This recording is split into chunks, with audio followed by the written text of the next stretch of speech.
I'm Bruce Buffer. It's time for the Anthony Gorgano Show! Live from the Xfinity Studios.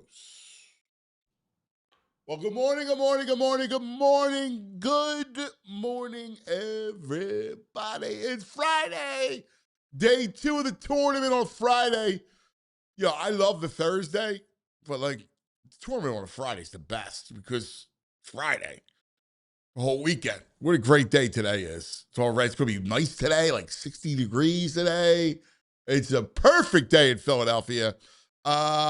Congratulations to Phil Martelli Jr., who slayed North Carolina last night. That was an awesome game. Phil Sr. will join us today, coming up about 10:30. So looking forward to talking to Phil about that incredible win. They were down 19 with 15 minutes to go. Rallied, got overtime, and won it in overtime. Fun day of basketball. We were at Parks Casino all day yesterday, and it was just a blast, right? Like, just hoops everywhere. It's just such a fun thing. Fun thing. We got Howie moves. He's tinkering. Howie's doing the tinkering, all right? He's in tinker mode. Pierce, Dameon Pierce, the latest to add to the running back room. He's got 4 tight ends. He added the other quarterback in the room with the red rifle, Andy Dalton, this week. He added Hollywood Brown this week. So we'll talk to Baldi. There was more AJ drama. I can't even talk about it anymore. I can't even talk about it anymore. There's a video that is from the Super Bowl of AJ talking about crying over the David Tyree catch. And then I guess he put it on his Instagram stories, and that just kind of flamed things up again. Oh, God. I don't know. It's so much better if he stays. It's just so much better. So much better if he stays. But we'll talk to Baldi coming up. Always love Baldi on a Friday.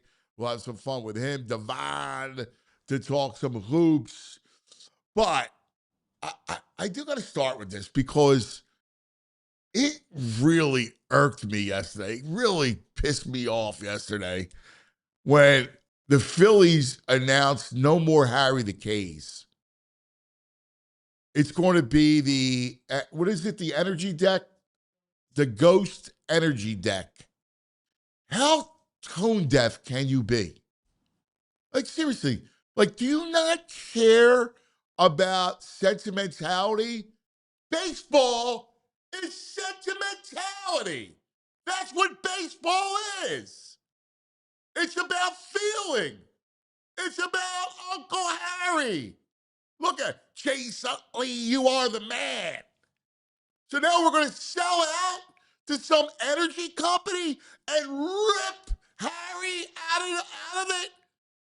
Just a horrible move. Horrible by the Phillies. Tone deaf. And I got news for you. I'm so disappointed in them because of all, they were always the ones that got sentimentality.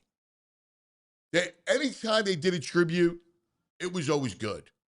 Their tributes are great. Like, they know how to do it. They know how to celebrate being a Philly, celebrating baseball in Philadelphia, celebrating what matters. They were always great at that. And you're going to sell out and rip Harry out of the ballpark? I mean, in many ways, this is the ballpark Harry built. The one voice, the one guy in this whole town, right? This whole town, you can count on one hand where everyone loved a guy, right? In all of our sports lives, you can think about this, where everyone loved Harry Kelsey. There was not one person that didn't love Harry. It went generation to generation to generation. Everybody loved them. How many people can you say that about? Right now, Tyrese Maxey, VJ Edgecombe. I mean, it's early, but we love them. Everybody loves that. How could you not love those two kids? Keep going. Like, who else you got? Right? Birds, Howie, but Howie was never always loved. Who else you got? Like Doc, BG,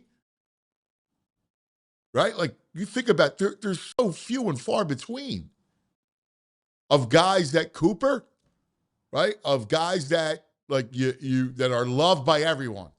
There's not one dissenter. Like even Charlie Manuel, who I would say would be that guy, but early on, if I heard that you know how to do a double switch, and you had people on the air ripping him, and mocking his accent, like all that nonsense. When you think about the figures in Philadelphia sports history who are beloved, the one everyone agrees on is Harry Callis.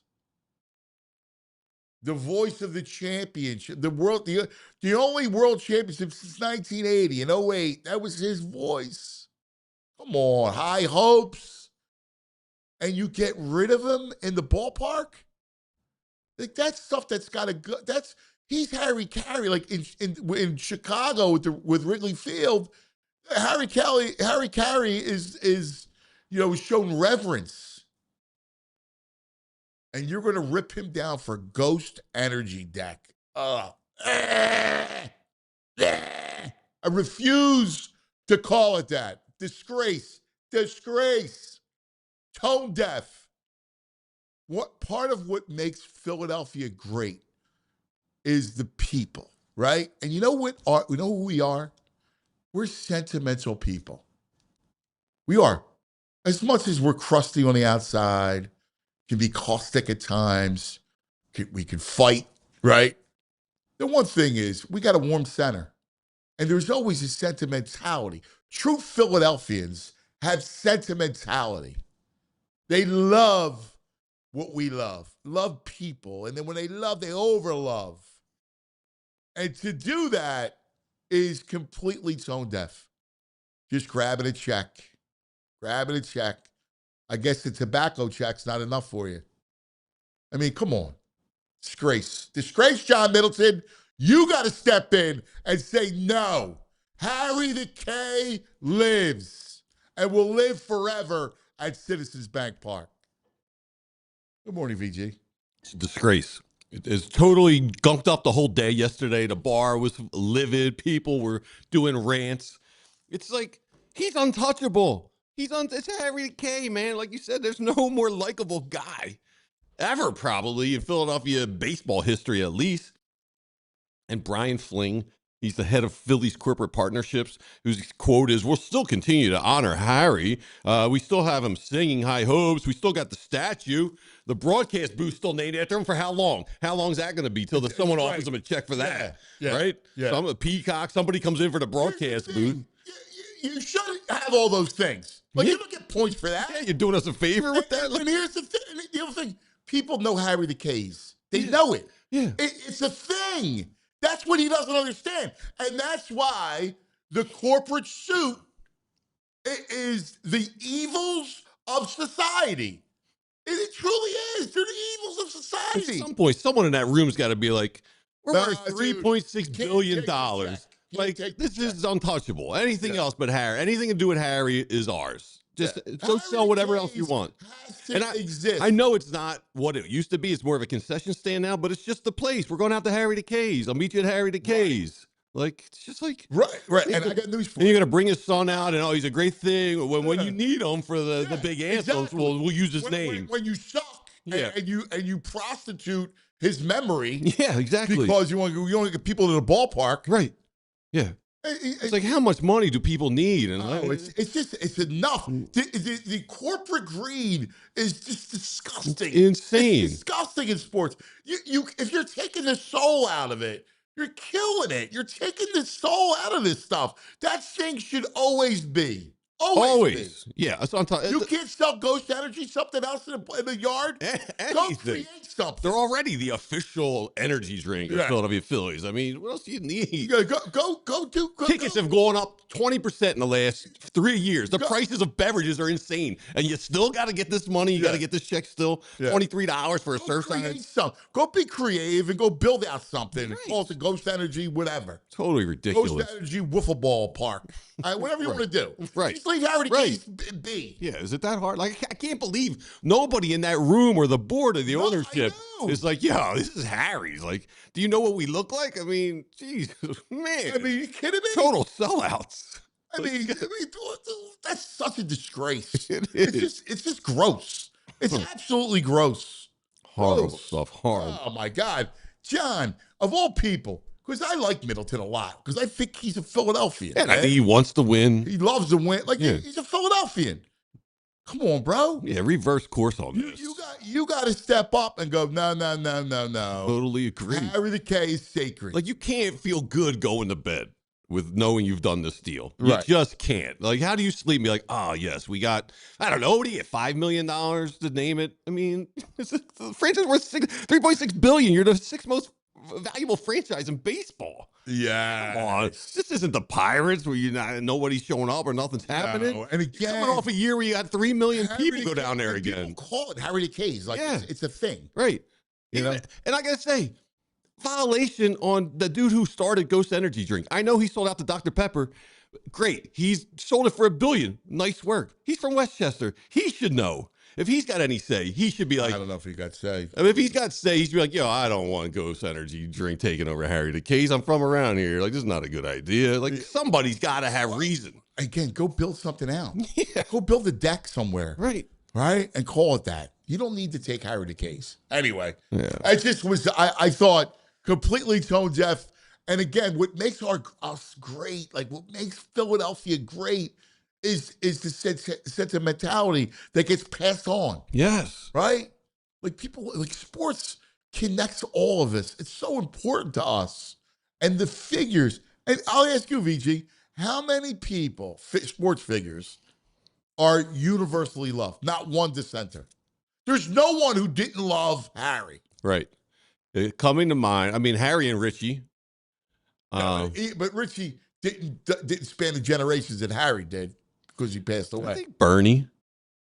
But again, you're going way back. Oh, yeah. Like modern? Like Harry reaches today. True. Like he reaches another generation is my point. Yeah. I don't know. I mean, again, you got some beloved Merle players. Reese. Yes. Merle Reese.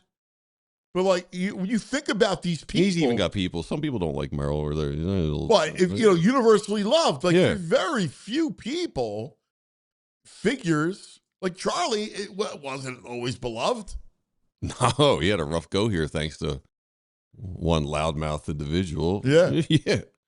So, anyway, that's it. It just bugged me.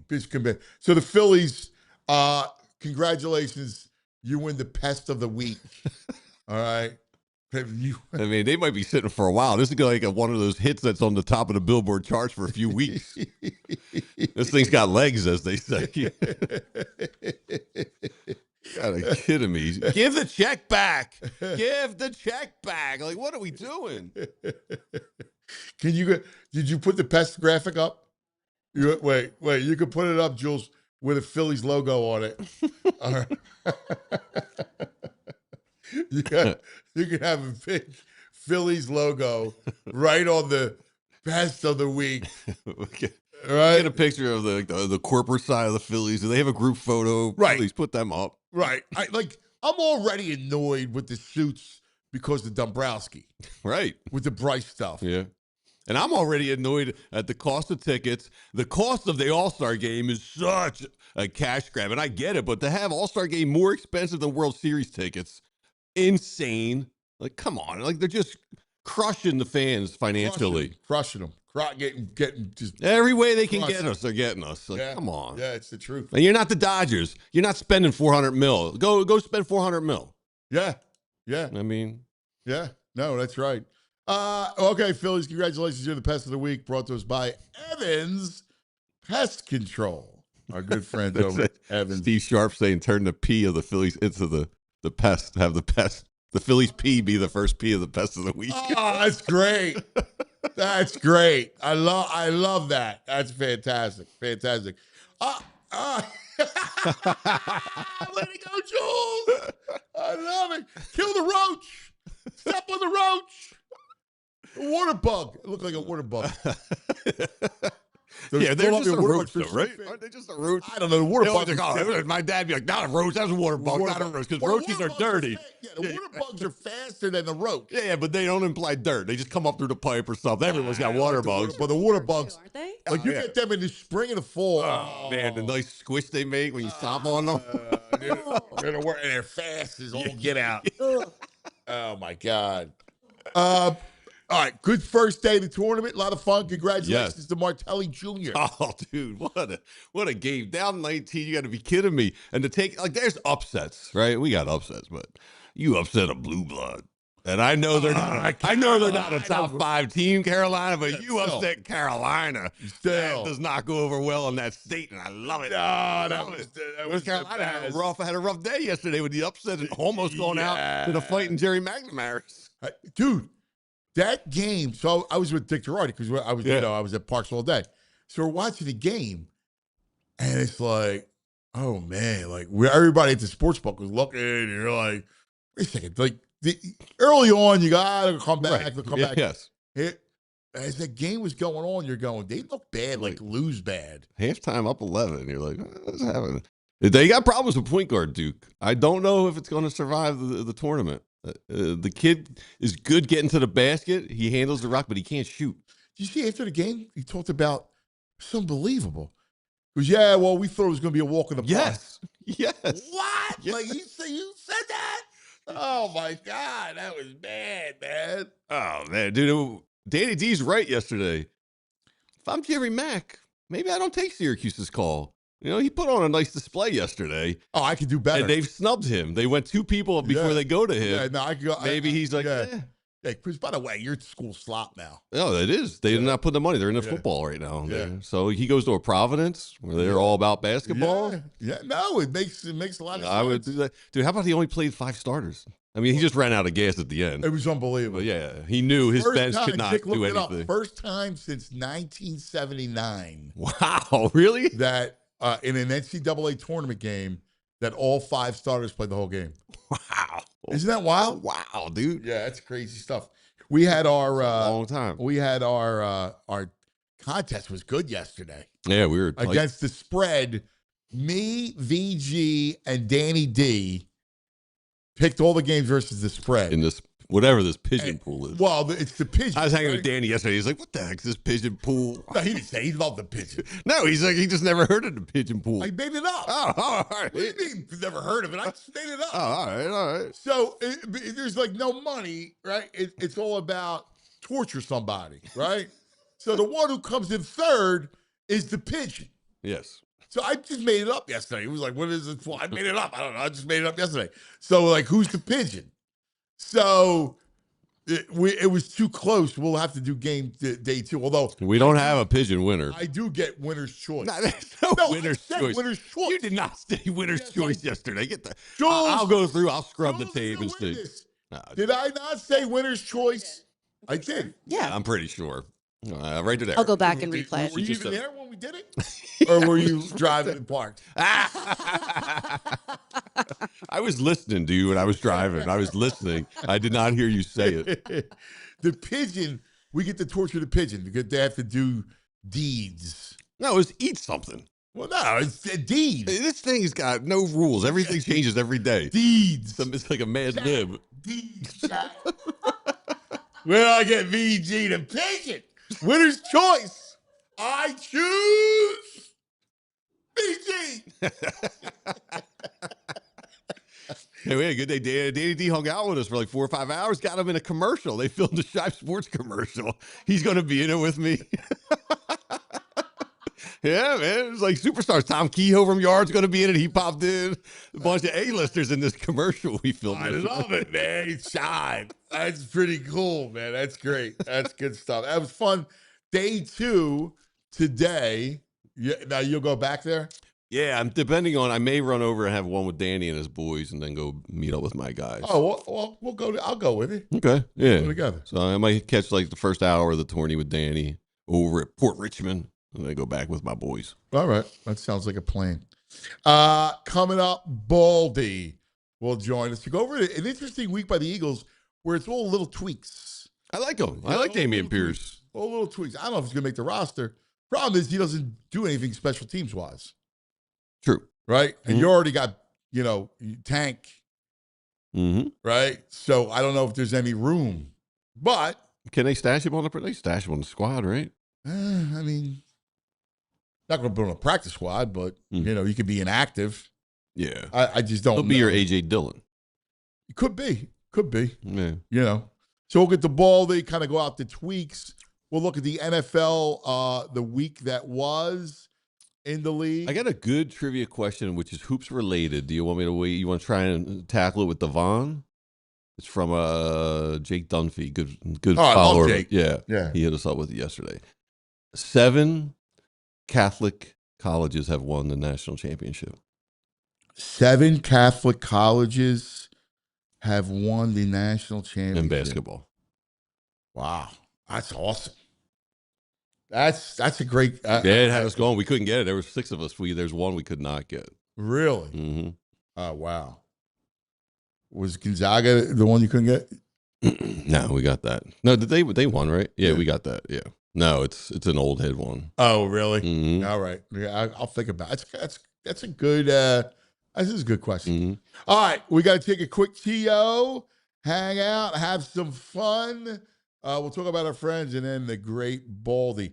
In fact, I want to ask Baldi what his master's dinner would be. Yeah, all right. I mean, I can guess. I can take an educated guess. Well, yours was horrible. Beef tartare, tomahawk so we steak, all did. T-bone steak. We all did it. How bad was VG's? For me, You weren't supposed to get it ahead of time. I didn't think. I thought this was all going to be a surprise. I thought so too. Yeah, We shared it all over, but we'll forget. I didn't even see yours. Where do you get it? I didn't see yours. I don't know. That's all. Where did I see on Slack? Yeah. Yeah. I didn't get it on Slack. I'm not in the. All right. You know. When's he put that up? Ask Ben. I'll ask him. Ask Ben when he put because I don't want to spoil it. Yeah. But I do want Baldi's. We should put Baldi's in there. Yeah. Yeah, of course. All right. Let's talk about our friends. Let's talk about Parks Casino. Today's day 2 of Hoops Hysteria. The college basketball tournament's here. We love it. The Bet Park Sportsbook at Parks Casino is the place to watch all the action. We were there yesterday. It was so much fun, man. It was a blast. First game today, 12:15 Eastern, Kentucky. Slight favorite against Santa Clara. It's a Santa Clara line. I agree. The last game tonight, 10-10 between Missouri and Miami. Nova, Utah State at 4 o'clock. St. John's at 7:10. Get some skin in the game. Bet all the action on the Bet Park Sportsbook online casino app. Watch the action at Parks Casino. Win great prizes. Awesome stuff. All these special guests this weekend. Coach Jimmy Lynam and Joe Conklin and Mark Jackson. Saw Mark yesterday. D. Lynam. It all starts today at noon at Parks Casino. BetParks.com has all the details. Got to be 21 in PA, New Jersey, Michigan, Maryland. If you have a gambling problem, please call 1-800-GAMBLING. For the past 30 years, Golden Nugget Jewelers has operated out of the very same location in the heart of Philadelphia. Customers from across Pennsylvania, New Jersey, even Baltimore, New York City have come to Golden Nugget Jewelers to find that perfect engagement ring, wedding band, or gift. Their staff is highly trained and dedicated to providing a personalized experience. I've gone there a couple of times. I had to replace a diamond in a ring. I had to get a necklace. They're not pushy. The staff is super informative. It's just a great shopping experience. They have a vast selection of engagement rings and wedding bands, along with high-end watches, fashion jewelry, sparkling diamond necklaces, bracelets, earrings, and everything else you could think of. You receive a final cleaning and written appraisal with every engagement ring purchase. And Golden Nugget Jewelers, they're family-owned. They've been operating since 1987, right there on Chestnut Street at 8th in downtown Philadelphia. You deserve an expert, and you deserve the best price. Golden Nugget Jeweler, where Philly gets engaged. Visit goldennuggetjewelry.com to learn more and get that special gift. All right. Welcome back. We wait for Baldi. Will join us coming up shortly. And we'll get into kind of all the week, the moves that the Eagles made. A lot of tweaks this week. I like that's where the magic happens in the tweaks. I believe. Mother tight ends. Yeah. You Depth, know? man. Let's get some depth going. The tight ends interesting. I still don't understand Calcaterra coming back. But Yeah, that's the one I don't get if either. you could grab anyone like that closer to the season if you need it. Smart. I don't know. He was at Carolina, the Jets, Mm-hmm. So I'm not sure what he does. I just know that they're gonna. It can't preclude them. The draft's gonna be fascinating because you're gonna have the tackles, you're gonna have tight ends and receivers. Like that's gonna be the focus of the draft.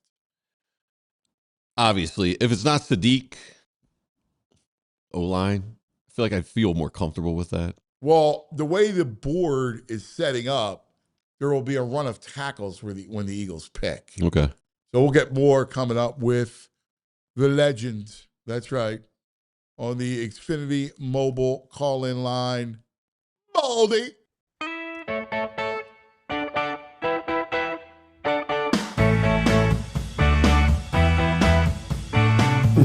Baldi.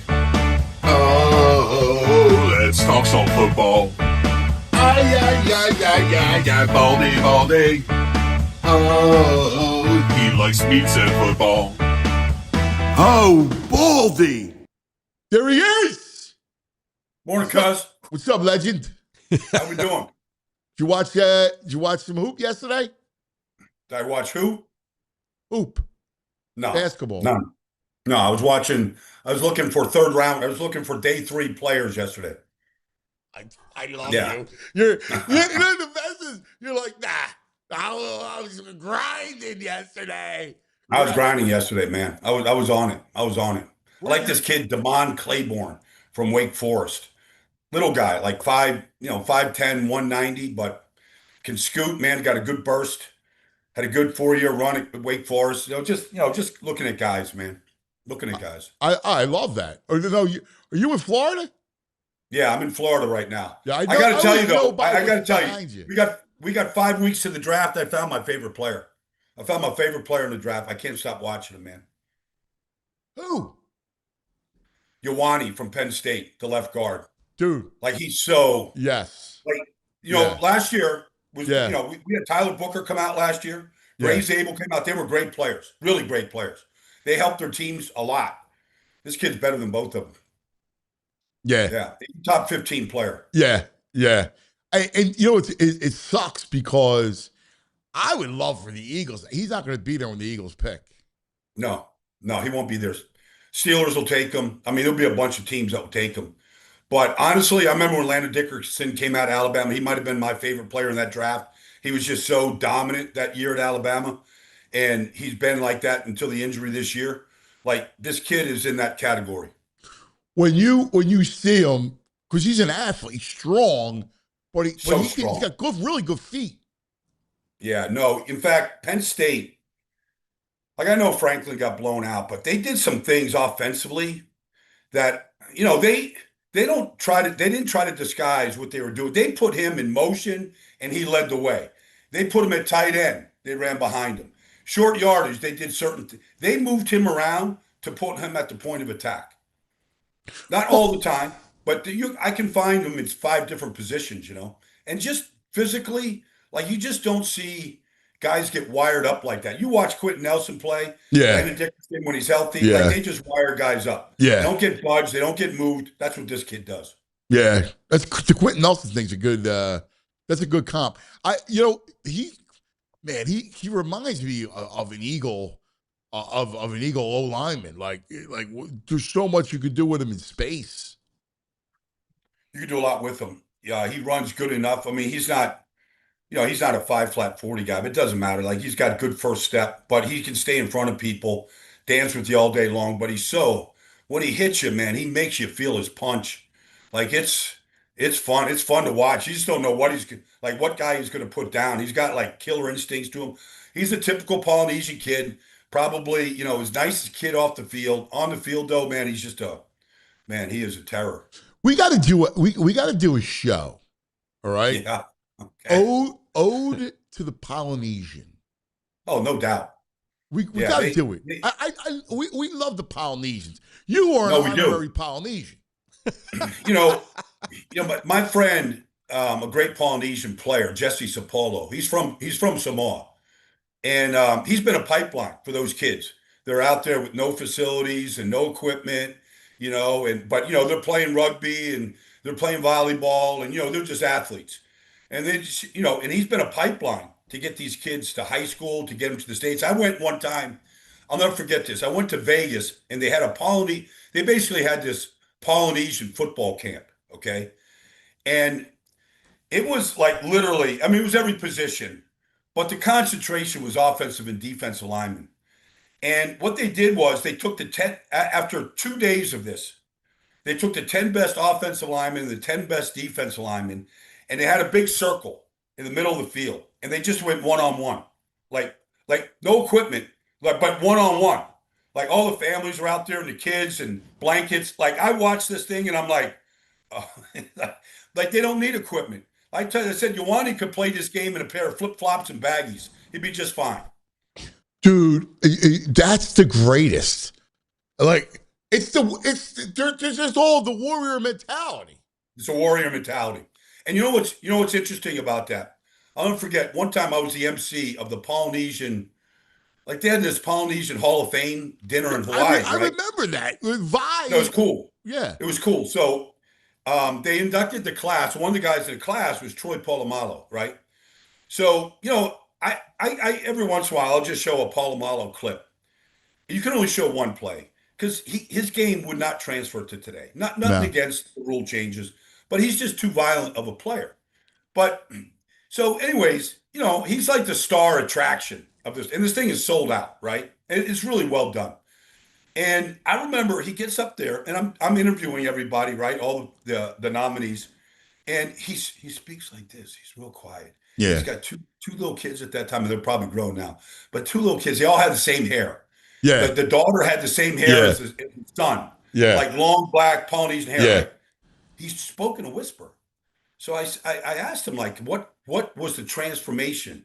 Like what made you into the animal that you were in the field? And he just said, we just give all the credit to the warriors before us, like to the ancestors, the people that were real, true warriors, fighting between islands and canoeing from Samoa to, picking out Hawaii, whatever. Like, right. Warriors. Yeah. Warriors, man. The mentality is just so pure. Well, what's so fascinating is that they're a link from the past, right? Like the Vikings, they haven't. Well, like they're kind of lost. Like they haven't made it to this century, right? Right. But the Polynesian Warriors are still with us, and they're in this form of football. Yeah, yeah. No, this perfect sport for them with their size, their natural warrior strength. They have amazing feet. They call them haka feet. They're out there like in the pineapple fields. Picking like they got these big, thick, feet. The haka feet. Like it's, that made them. Yeah, no, that put them on. Duke them on a monomoka, on the surfboards, like these long boards. Like they all can surf. They all can play volleyball. I'm not generalizing completely, but for most of my friends, no, but like that's awesome. That's a gift to have the haka feet. It is. It is. Like I gotta work Moscow. You watch Jordan Mailata warm up. Jordan Mailata, it could be 10 degrees outside before a game. He's warming up barefoot. I've never seen him with shoes before a game. Yeah. My Anthony's got haka feet. He's got some haka feet. He wears size 13, and he's out. He goes out. If he has to go outside, he'll go out barefoot, like in the winter. Oh man, right? My wife's like, nature boy. Why are you doing that? He's like, I don't know, whatever. I go, leave him alone. You got to get connected to. The Polynesians are very spiritual people. Yes. They want to be connected to the earth. Yes, they're barefoot. In fact, I just read this thing about, and I'm going to start doing it, and you probably already do it, which is the first sunlight You're supposed to go out barefoot, feel the earth, and feel the first sunlight. And it's supposed to be this medicinal kind of spend 10 minutes. Oh, I believe that. Close your eyes. Yeah. And feel the sunlight. First time. No, I've never put sunblock on in my life. You know, like I don't believe in any of that. I believe the sunlight is there for a reason. It is. You're right, Baldi. You're right. He's right.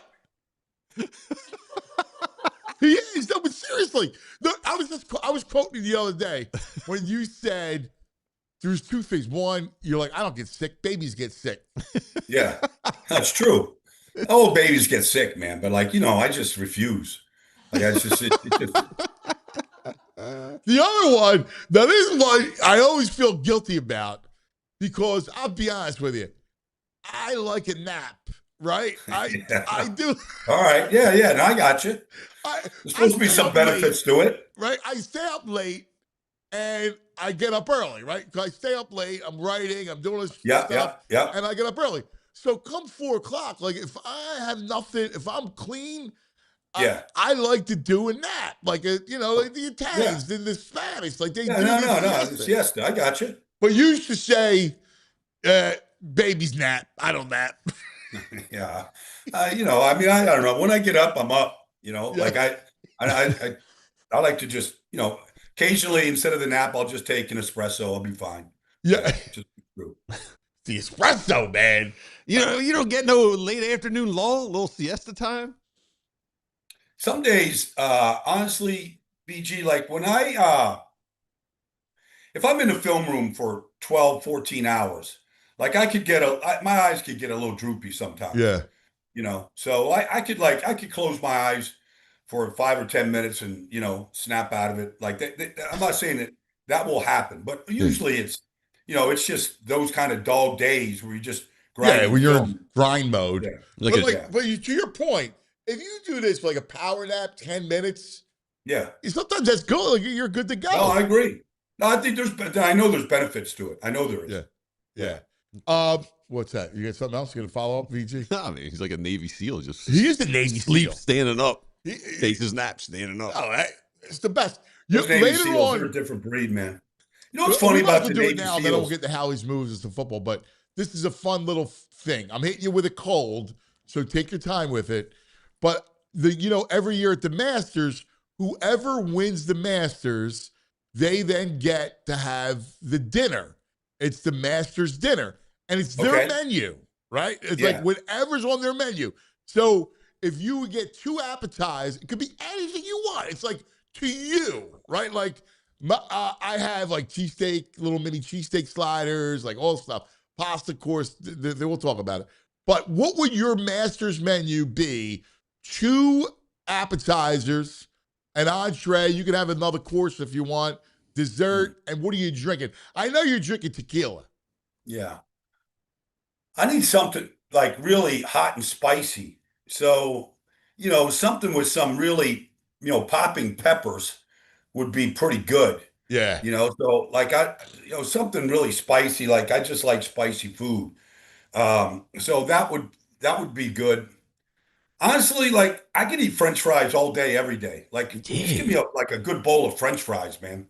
Some ketchup. Like I could dip and eat those things forever. Dude, I love a fry. I had a big plate of fries yesterday. I like a steak fry.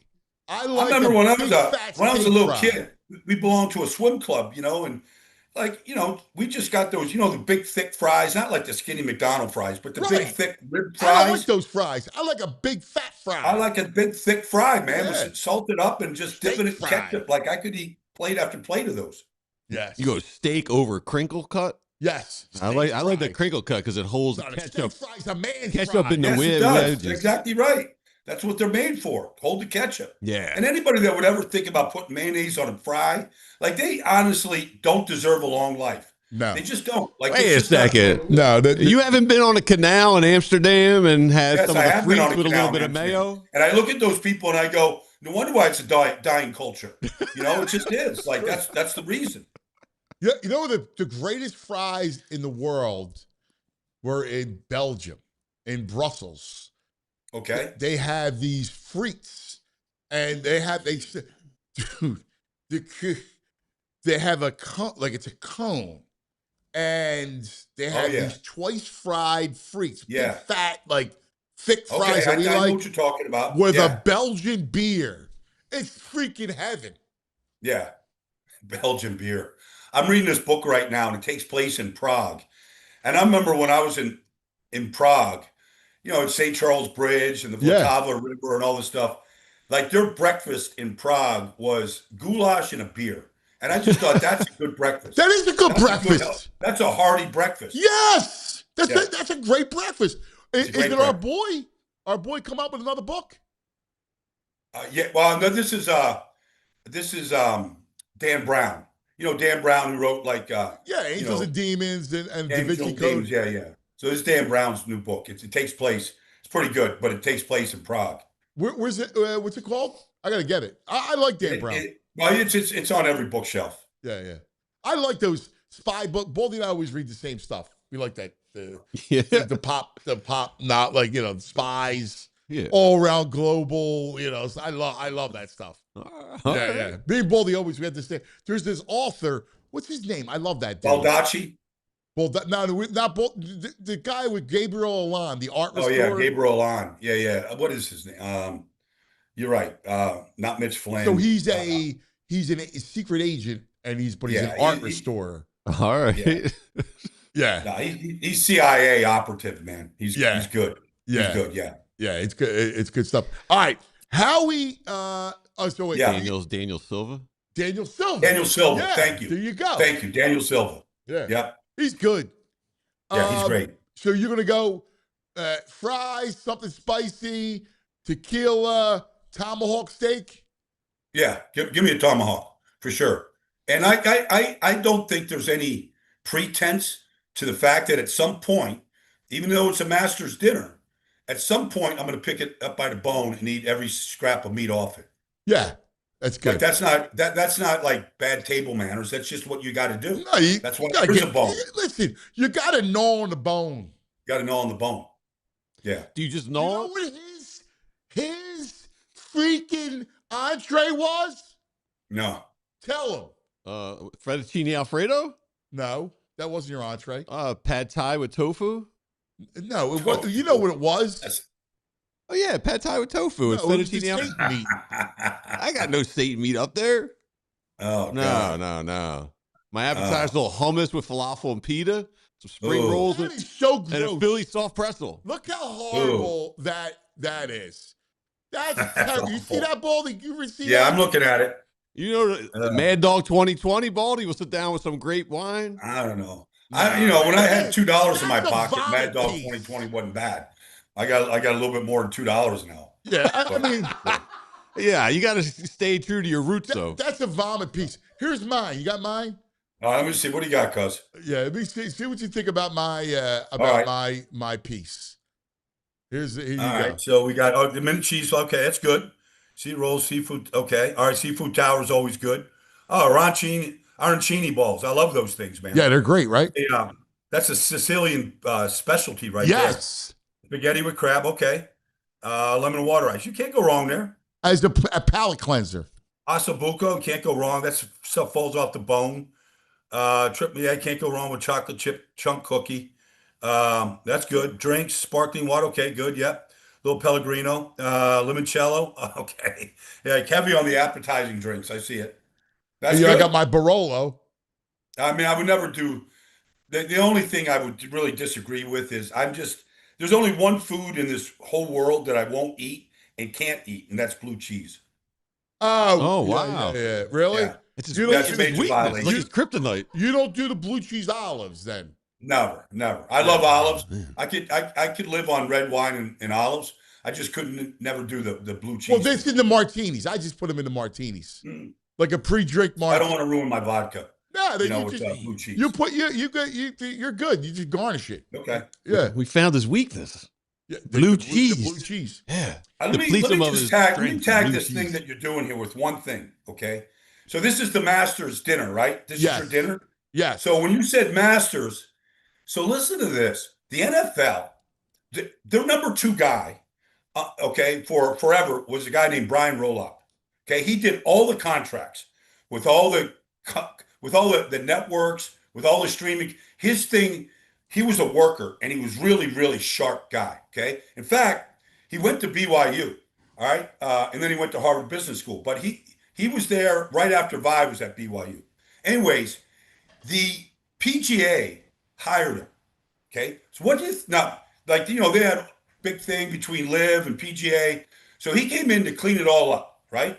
But listen to what he did, and I just got the first episode, cuz he did Hard Knocks Golf. Wow. Exactly. Yes. Great Hard Knocks idea. Golf. He got NFL films, cuz like all my guys over there, Kevin, Danny, all those guys over there, they were just at TPC down in Jacksonville. They're just spitting out a new episode. Oh, that's Like fantastic. how brilliant is that? Like Brilliant. everybody loves golf, right? Everybody loves to watch it. They all want to play it better, whatever. But people watch it. Like it is fascinating to hear these guys, like really get to know these guys.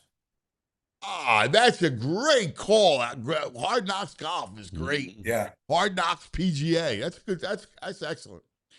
All right, let's get to the week of Howie and the tweaks.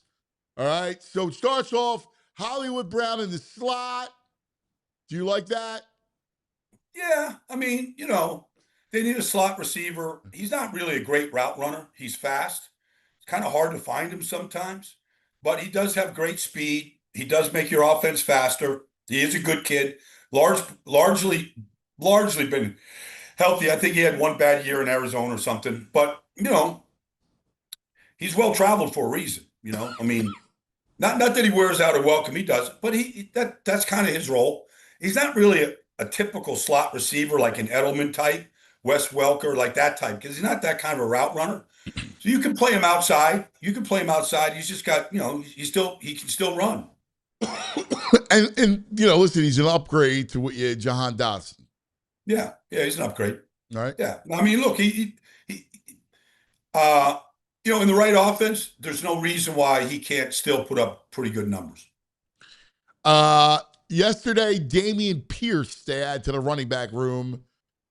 I don't know what he does. I mean, other than they'll take a look. Well, at it's so weird. Okay, so here's Dameon Pierce's story.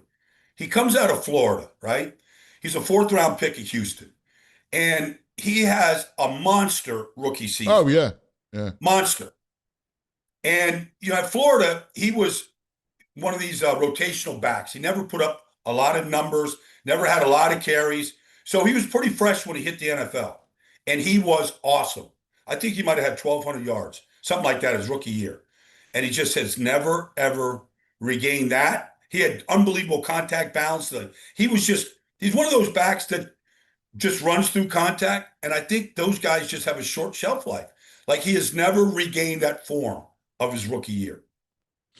Yeah, and the problem with him for the Eagles standpoint is that he's not a special teams guy. So you're going to carry 4 backs. You got to bury him. I don't want to call him a one-trick pony. He's a power back.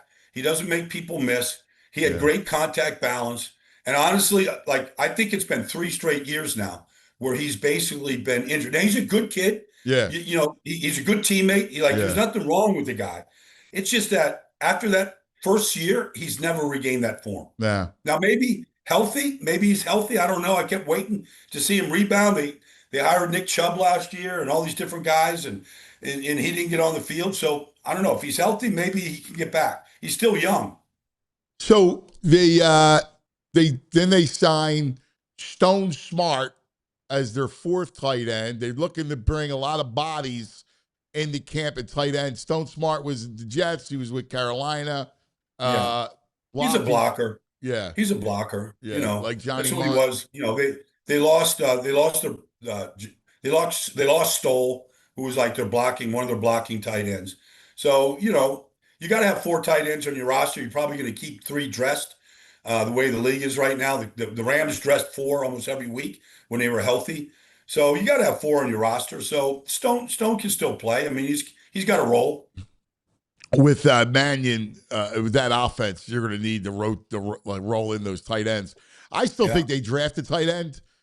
I think you have to draft a tight end. You still need a future tight end. Now, Yeah. the problem is you're looking at, a day 2, day 3 guy unless Sadiq somehow fell. Yeah, probably. I mean, I think Sadiq is the only first rounder. Yeah. And I just went back and he is a specimen, but he does have there is one cause for concern. He does have some bad drops. Now, it's not a lot, but there's some bad drops. And you just say, okay, is this concentration? Is this questionable hands? Like, it does make you kind of just pause for a second. I don't know about you. I mean, I watched a ton of the kid, and I always took it as more concentration stuff and less. Like, I've seen him make really good catches. Like, he's got hands. It feels like to me those drops, and they look, because I've seen it live and I saw it on tape.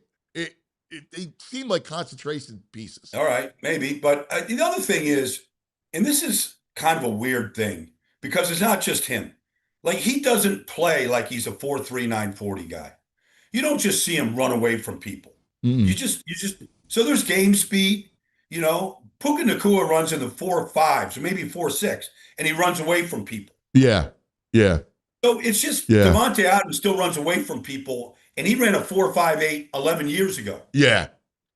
He can't break the 4.6 right now, but he still runs away from people. So these times, while we all get impressed by it, and rightfully so, like, some guys just don't look like that. Kenyon doesn't, like, he's very strong. You see him blocking downfield, not necessarily at the point of attack, but downfield. Oh, yeah. He's strong. Yeah. And he's a good blocker downfield. Yeah. You need those guys, but I just don't see the 4.39. I just don't see him just running go routes by people. No. And you wonder, I mean, they faced a lot of zone. I don't remember a lot of man stuff. So okay, that's true. There's a lot to truth to that statement for sure. And it was interesting because they had issues, especially late in the season, where both their starting receivers were out. Okay, yeah, I put didn't a know. lot more pressure on Sadiq. All right. And then Andy Dalton comes in to be your third quarterback to look at, and they're gonna, for the room, right? Like, he takes over that role for the room. I mean, I don't think he can play anymore. Yeah, it's a weird signing. Like, you got a backup, okay. Usually that third quarterback, is a young guy that you want. I mean, Jalen's been around long enough. He's a veteran. It's a new offense, and he doesn't know this offense, right? It's just everybody's learning the offense. It's just a strange sign. Usually that third quarterback, give me a guy that, that you're trying to develop, not a guy that's at the very end of his career. I mean, it was interesting because right away I asked him, like, what's that about? And he said he's here to help Jalen in the room. All right. I mean, that you think Jalen's going to I mean, I'm not here to speak for Jalen. He can speak for himself, but I just don't feel like he's a guy that needs that. He's got a strong personality from his football. What I want, what I need, help me out. Like, he already has that. I don't know. Like, it's just. I don't know. That's what I was told. He's here to help out Jalen. All right. No, I'm not disagreeing. I just didn't know, like, he really, at this stage of his career, like, he needed anything. He said he's seen so many guys come and go at that position right here. So let me bring up McKee to you, because he's interesting, because they still like McKee a ton, right? Yeah. And they are not, like, people thought, well, you're bringing another quarterback. What does that mean for Tanner McKee? You're going to trade McKee. And everything I hear is like, no. We still love Tanner. I guess if you get blown away, it could be with anything. What do you think about McKee? Like, well, he wasn't good in that last game against Washington. Right. He wasn't good that day. No. So, I mean, but he has completed a high percentage of passes. He sees the field well. He has enough of an arm. In today's world, he's not a great athlete, but that's okay, because he tries to win from the pocket. But that was against a beat up Washington team, and I didn't think he played real well. So I could go back and study it again and see the good and the bad and the ugly. But actually, are you back next week? The week after. Oh, okay. When you come back the following week, Yeah. let's do a day, all right? And let's go back because, I think the left side of the line was all young dudes that hadn't played. Like, there was a guy that was playing his yeah. second. Toth was in there. Yeah. Like you're right. There was a lot of back. I could go back and rewatch it. I'm And not here to let's go do it, all right? Like, when we go, All right, yeah, when we you can do come that. back, let's go All right. watch McKee again. I'm curious. All right, we'll do that. I thought honestly this week the biggest story was what he didn't do. That AJ Brown is on the roster and he held firm to what he wanted. But then when you saw what Denver gave up for Jalen Waddle, like if I had a choice between AJ Brown and Jalen Waddle, it wouldn't even be a choice. And they gave up a first, a third, and a fourth to get Jalen Waddle. And I thought that was a lot, but Denver made the move. I thought Denver might have been in, and the fact that he's still here, that's a good thing to me. I don't think there was AJ Brown in this draft. So now I don't know. I hear all the rumors that you hear, and you know a lot more. But I mean, Denver got a pretty good haul for Jalen Waddle. Dude, I was shocked at how much they got for Jalen Waddle. Shocked. I mean, I don't know if AJ Brown was ever offered. He's not a one. I don't know. You got a one. This year's one, right? No, I mean, Jalen Waddle's not a one. He's not an AJ Brown. No, he's not. And so, I was on with Denver yesterday, and I was selling Jalen Waddle because he's a good kid and he's still fast and all that. But like, it's just hard to be a number one at that size. It just is. He doesn't have the strength of Jamar. He doesn't have the moves and the size of Justin Jefferson. I mean, you go through the list of guys that are true number one in this business. Jackson Smith-Njigba's just an elite route runner. You can just go through the list of these guys, and like, you wouldn't put Waddle in that category. So let me ask you a question, right? Like, just forget about all the other stuff, right? If Howie gets, 2 ones, then he's trading them, right? I mean, that's bottom line, right? Okay. But Howie doesn't want to trade them, and I want to ask you this. If you're the Eagles and you're basically running it back, right? And you got a new, we talked about Mannion coming in, you're going to change the offense. And it's important because you need to see how Jalen fares with this offense, right? Like, this could be the ticket that really helps him out. Or you might have to think about another decision with him. So in Howie's mind, it's like, let's take a shot and try to win it again with this group, because we know that this group is really talented. Our defense is talented. But to do that, you need A.J. Brown on the field, I think. Yeah, no, I agree. They're way better with A.J. Brown than they are without him. Now, you could give me all the assets you want. Like, it's still a crapshoot. We still don't know. I mean, you go through Jordan Tyson, okay, talented guy, like injury history. I mean, we watch him. I mean, Mekhi Lemon catches everything, but can he get off press coverage? I mean, you could pick all these guys apart. Like, none of them are A.J. Brown, and so, like, I don't think 2 ones are, like, nobody's doing that now. They would have done it maybe before free agency if they were going to do it. Like, I was surprised Denver pulled the plug. But when you look at Denver's roster, it's pretty complete. They still have 7 draft picks. They got a second-round pick. They got a couple 4s. They still got 7 guys. But honestly, every position is basically filled. They brought J.K. Dobbins back. Not that we're here talking about Denver, but, like, the Eagles are way better with A.J. Brown in the lineup. Now, let's just see. People get mad when I said, when you asked me the other day, what would you like to see from Jalen in his offense? And I just simply said, I'd like to see him play faster. Like, that's not a knock that he can't play faster. It's just something that we all watched. Like, do you really want to just hold the ball and wait for these guys? I played with Randall. Randall was elite athlete, but he would hold the ball. And then when he saw a guy open, he just had this laser that he can make every throw from anywhere. He was amazing. But, like, it wasn't his forte to just, be this Joe Burrow going through progressions, like that. That's not what not everybody has that game. Everybody's a little bit different. Exactly. I don't know. I don't. I think that's fair as fair could be. I think you're right on. Listen, I think if you keep, like, you want to help Jalen, then I got news for you. Yeah. You want to keep Yeah. AJ Brown. Keep AJ there. And then And I don't- go draft Chris Bell, right? Because Chris Bell's not going to be available until November anyway because of the ACL. And you got I think there's value there with that kid. You and I watched him from the kid from Louisville, Chris Bell. We loved him. I mean, he's in the mold of AJ. I'm just curious. AJ was a second-round pick out of Ole Miss. I'm just curious, with a guy that's coming back from injury, how much that knocks a guy down. Because it's definitely going to take him out of the first round. Oh, yeah. So now, does he make it through the second round to the third round? Like, I don't know. I don't know how everybody looks at these things different. Yeah. But that's the kid we love. So to me, you definitely. keep AJ Brown, you draft Chris Bell, right, in day 2, and you got a potential replacement in that body type. Yeah, it's possible. It's possible. We'll see how he comes back and what he looks like. But, I mean, look, I give Howie credit. I don't know if he truly did dangle AJ Brown out there and if this was real. Like, I hear all these reports, but I don't pay much attention.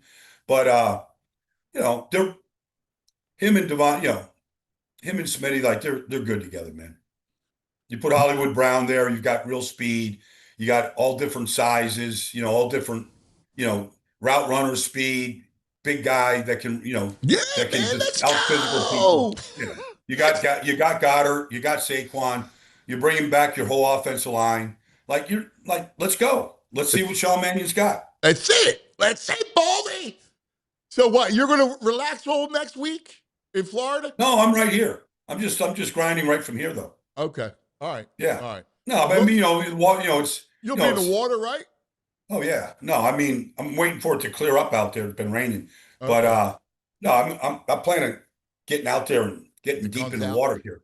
Yeah, it's good, brother. We love you. Thank you. Likewise, I'll cuz. talk to you later on. I got to get Okay, some things. yeah. All right. All right. You got it, buddy. man. You're the See man. you guys. Baldi. The Warrior stuff was great. Baldi out on the blue cheese. No, you Don't can't. touch it. Don't put anywhere near him. Yeah. All right, Hoops with Devon coming up. But first, a word from our friends. Ashley's anniversary sale is going on right now, and there are some huge deals you do not want to miss. You can get a king mattress for the price of a queen mattress on select Ashley sleep mattresses, or take advantage of no interest until March of 2031 on top bedding brands. And it doesn't stop there. During the anniversary sale, you can shop incredible deals across the store, including offers starting at just $64 a month for 60 months on the furniture and the pieces you love. Head in store or visit Ashley.com to shop the anniversary sale today. Let's talk about my favorite, Wawa. You ever have one of those days where you look up and suddenly you realize you didn't eat and you go, oh my God, I'm hungry. That's what I've been loving what Wawa has been doing right now. $5 deals all day. Honestly, it just makes life easier, and that's what we need. Easy. You're starting early. Grab the $5 big breakfast meal deal. We're talking sizzling, hash brown, any size hot or iced coffee. Full morning win, $5. Available from 5 to 11 a.m. Later in the day, the value keeps rolling. The roasted chicken sandwich or crispy chicken sandwich created your way at $5, all right? They even have new teriyaki recipes for a limited time. Real food, real value, built for busy days. No planning, no overthinking. Swing in, grab what you need, keep it moving. Limited time. Wawa.com for details. Fuel up. Wawa's $5 deal. Gotta have Wawa.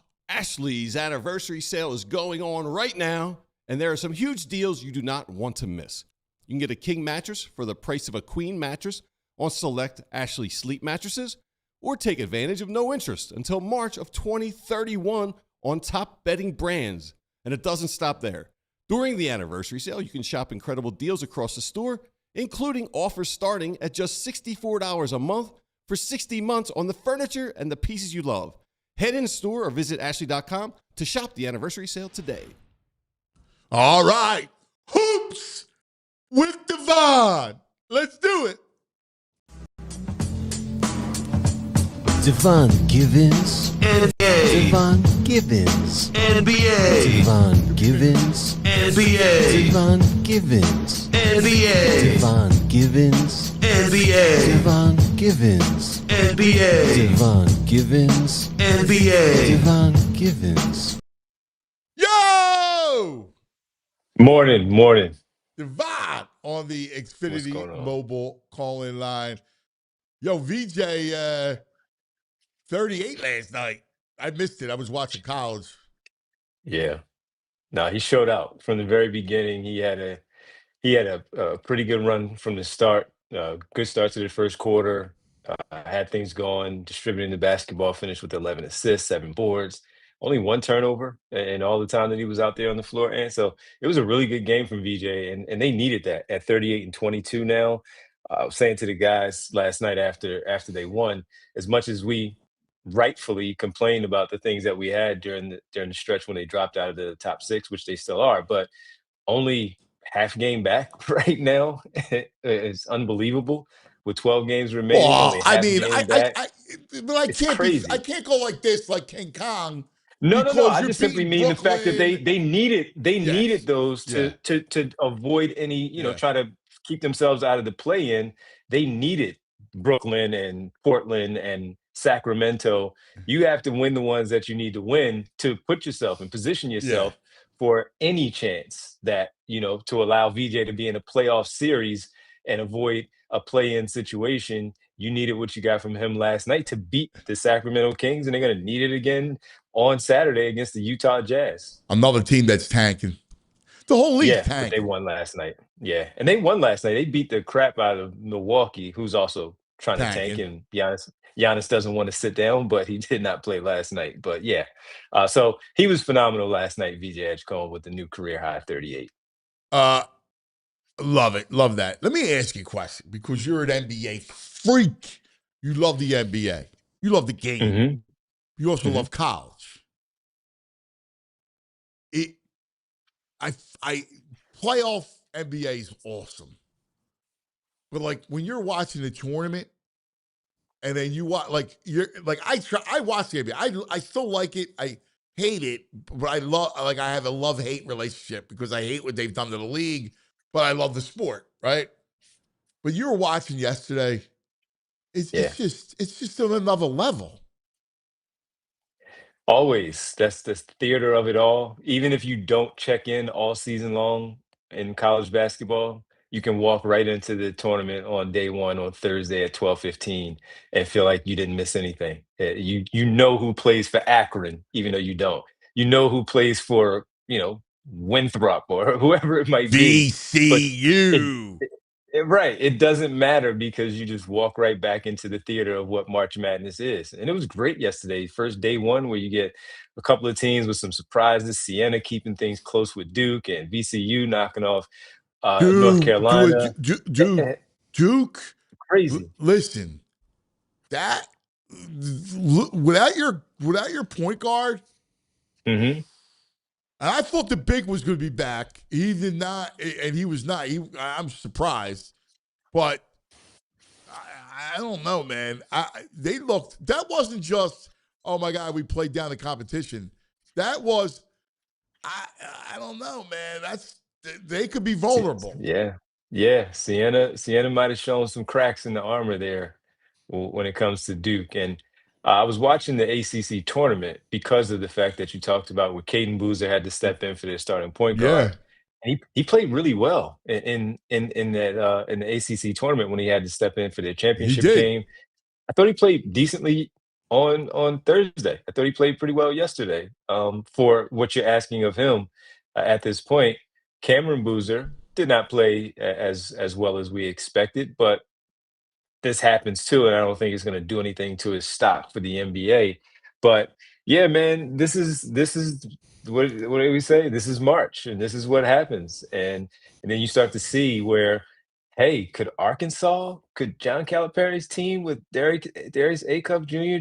could it make it through a little bit? Because you know how it is when you have a dynamic guard in March in the tournament that can He's do what he special, does. man. Exactly. So when you have something like that, where what are they, a 4 seed, and Yes. instead you look at them and hey, could they be the ones that might be the more favorite team that you discussed? So it's always fun. It's different, as you said, than the NBA, but The just to see the Johnnies, shots. the Johnnies could be dangerous for Duke. I mean, in the Oh, end, yeah. in the tournament, the ACC, we talked about it yesterday. Florida State does not respect Boozer's jump shot because he has no jump shot, so they just didn't even guard him. And you saw it yesterday. Yeah. Jerry McNamara was daring him to shoot. They were like, Just yeah, bricked. yeah. And once because he can get to the basket, Yeah. but if you're 6 feet off of him, it's harder for him to get to the Yeah. basket. I mean, that's the problem against the more athletic teams. Oh, yeah. It's St. John's. You're right on, VG. Yeah, especially when they do it like if they're playing the zone or something and he can't crack that zone by putting the ball on the floor, he has to shoot. Right. Yeah. Yeah. So And he only takes like 2 threes a game. He don't want to take them either. No, you don't want to take them. Nah, that's not necessarily his game right now. So, but no, day one was fun. Caught some of last night because we were watching the Sixers, so I couldn't really I had it on, but couldn't really keep an eye on it as much as I would have liked for the late games last night. Yeah, a lot of But blowouts. Fun day one. Fun day one. Yeah, I mean, other than we have Phil Martelli coming on at 10:30. So the story is that Chase Johnson at High Point, who Danny D, the AD, knows him, has golfed with him, and the guy has 6 points all year, only takes 4 2-point shots all year. He's 0 for 4. Yeah, did make a. He made his first in the tournament. Like that was insane. It's how does Wisconsin not get back? Right. Like, what's the only way you lose? I thought he was going to travel when he because when he caught it looked like it was close. Didn't to it look travel. like it? Yeah, Right. It looked like Yeah, it was. I was like, did he travel right?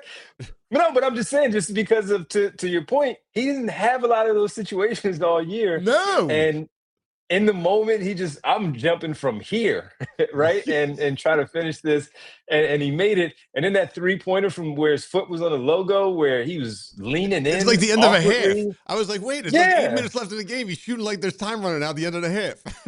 When you're feeling it, you're feeling it, man. It's crazy. The lights are on, man. Lights are bright. Yeah. Show out. So here's my first after one day. My first.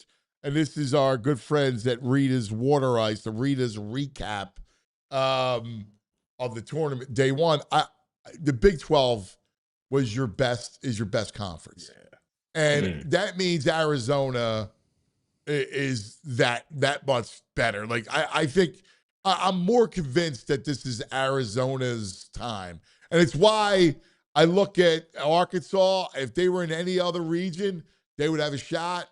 But I think Arizona's the best team by far. I don't disagree with you. Like a lot of their players, you got Pete, and you look at Burrows. What they have there, they have a lot of talent on that group. So I wouldn't argue with that at all, just because of how deep their roster is. Bradley, the way that he plays, they're a really, really good basketball team. So very curious to see if they do match up, how it does look, and what the schemes and all are going to look like if they match up, because that Arizona team is really, really, really good. So I don't disagree with you there. So here we go, day two. Now, will you imbibe all day? It's your day off today from Sixers. Will you imbibe all day hoop today? Yes. It's normally get a chance to go out, especially off day, get a chance to go out with one of my best friends, go sit down somewhere and check in on everything that's going on. So absolutely. I'm looking forward to it. See some of these games today. You got UConn later tonight, UCLA. These are all in town locally, and should be some fun matchups today that I can't wait to see. Villanova plays, today as well. So yeah, Villanova, Utah State at 4:10 today. I don't feel good about Villanova today. Yeah, but I also don't feel good about Utah State all that much either. So that's why they're 8-9. It's a coin flip at 8-9. So Miami, Tennessee. That's a game I'm curious to see. I like to see how Miami Ohio holds up against Tennessee. Yeah. I want to see Amen too. I see him on the stage. Talent. That's talent right there. That kid. He's really good. He's real good, dude. He's real good. Yeah. Any other ones that really jump out to you? Clemson, Iowa is an interesting one. Well, I'm actually looking forward to Northern Iowa Johnnies in this sense, right? Northern Iowa is going to slow the pace. and they're going to frustrate St. John's. Like, this is a team. If you look at the matchup, this is a tough matchup for St. John's because they're going to force them. Now, a lot's going to have to do with how the game is called. If the game's called tight, then that'll be advantage St. John's. But if it's not, the game will be slow. And St. John's won't get to the line. They don't shoot it well from 3 from beyond the arc. This could be a little bit of a scare piece. Could be. But you also know that maybe they'll start pressuring those guys, force the ball out of their hands, and try to force some mistakes. Well, they know it's coming, right? So you got to be able to break it. You know they extend their defense too. What Patino likes to do, extend his defense and try to force the pace in that way. So if he can dictate it in that way, then I think that he'll have a lot of success. But if he just sits back and allows them to do that, to your point, he's not. I mean, he's right, going to pressure all day. But if I'm Northern Iowa, I know I'm breaking it, and the minute I get over half court, I'm bleeding, and I'm going to go. I'm not going to get caught up in that because if I get caught up in pace, if I'm Northern Iowa, I lose. Because then it becomes a 2-point. I want as many half-court sets as possible. I want to bleed possessions and want half-court possession and half-court opportunities because that's where St. John's is going to struggle. They get out in transition and run on you. They'll run you out of the gym. And that's the beauty that's the strategy of March Madness in these tournament games of who's going to do what and force the hand of the other head coach. And again, we know how Patino likes to do things, but are Northern Iowa going to be successful in trying to slow things down and keep it close enough, especially if can you get to halftime where it's close enough where you make your halftime adjustments and give yourself a chance for the final 20 minutes in the second half. Yeah, I'm with you, brother. It's going to be a lot of fun. Well-deserved after watching that squad, right? Watching that stuff that they call basketball. You deserve a day with your buddy watching the games, NCAA. Yeah, we'll do that. See if Speedy Claxton's Hofstra squad can give Alabama a little run too. I got my eyes on that one too. Speedy! Love it. Speedy Claxton. Love it. D, man, we love you, brother.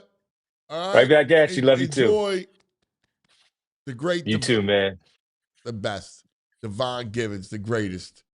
On the Xfinity mobile call-in line. Just a little bit of updated news, breaking news. Chuck Norris has passed away at the age of 86. Oh, the Chuck Norris? Yeah, man. Chuck is the man. He's had some great, Game of Death with Bruce Lee, movies from back in the day, the 80s, Chuck. 70s. Yeah, Chuck Norris, the best, man. Yeah. We love Chuck Norris. Yeah, I love Chuck Norris. Yeah. What? I thought he was invincible. You're Chuck Norris.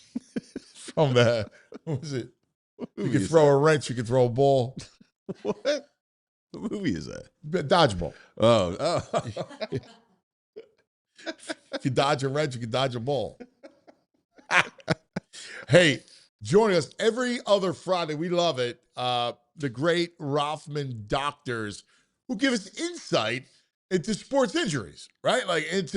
We're all weekend warriors. We all love it. So we learn a lot. I love our bi-weekly visits with our Rothman doctors where we get that really good insight. And today, we got Dr. Jonas, and I need Dr. Jonas to talk about Tyrese Maxey and to learn about the finger, because you think finger, right?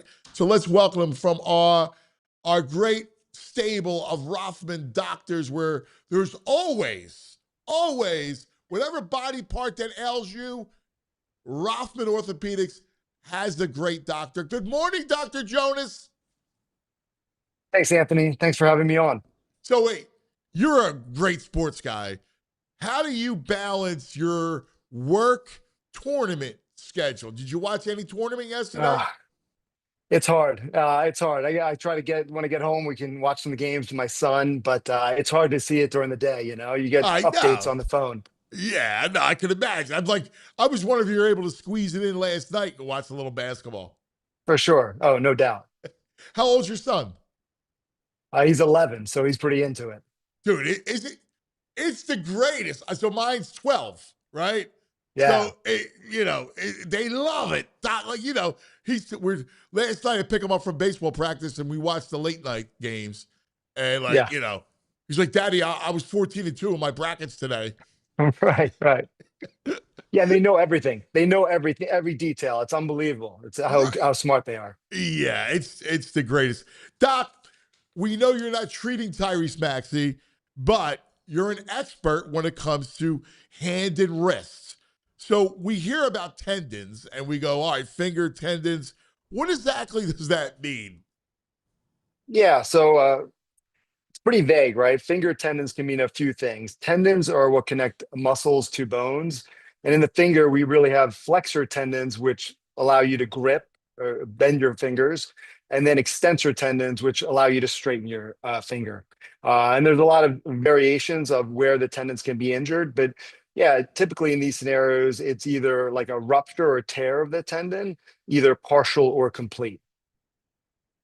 In fact, I want to on live TV, I want you to diagnose this finger. Can you see the bends in that finger? Yeah. I've So you have had like it since high school when I got my finger caught in the mask, whatever. Yeah, you have a boutonniere deformity there. So yeah, you had a tendon injury to that middle knuckle, the PIP joint, and now it doesn't straighten out, and you're straightening out at the end because of kind of a differential shift in the tendon mechanics. Okay, so I never got it fixed. So Right. at the time, so it basically ripped that part of the tendon. Yeah. So if you see, basically, when you have that, the tendon comes down here, and if you rupture that, then it kind of goes like that. That's kind of how your finger is, Right. and we call that a boutonniere deformity. Oh wow! And that's from a tendon injury to that middle knuckle. Oh, look at that, VG. You guys know what they're talking about. I got Dr. Jonas. I was wondering, should I have done it? Should I have gotten it fixed? I'm like, whatever.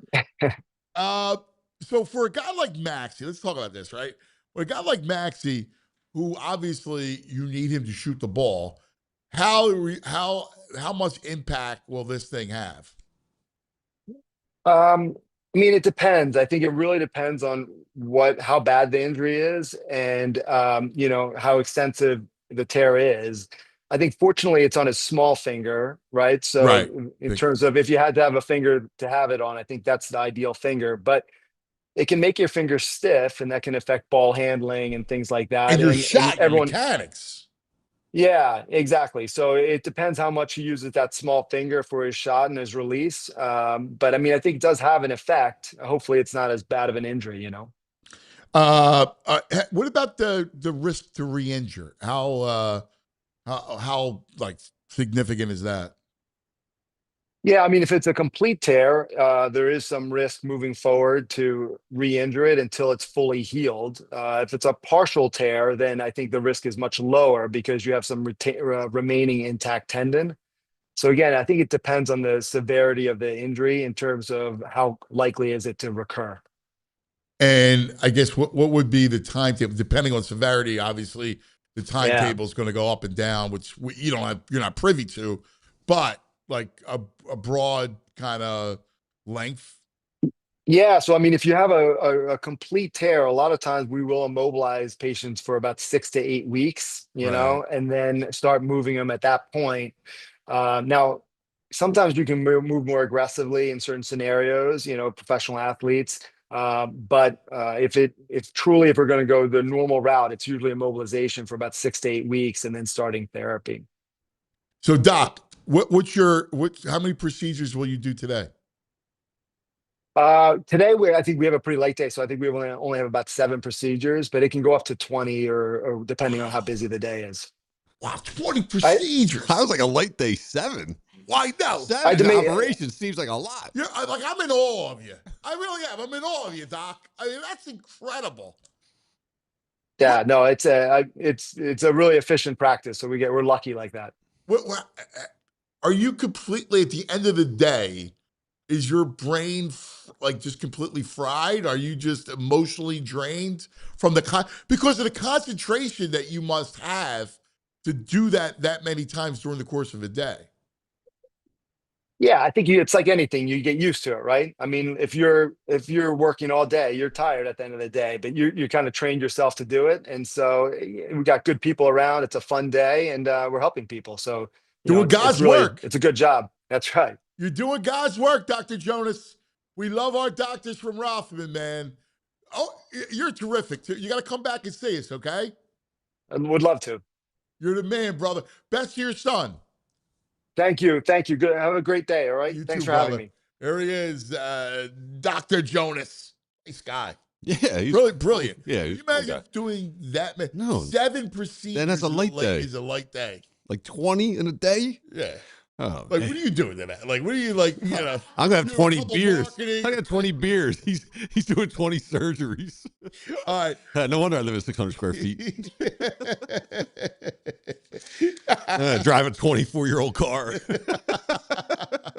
All right. Coming up, we're gonna.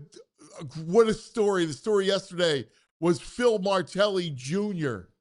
Oh man, fight Martellis. The fight Martelli. The entire country were fans of VCU last night. It was awesome. So we're going to talk to a proud dad. All right, one big proud dad. The great Phil Martelli will join us coming up next. But first, let's talk about our friends, shall we?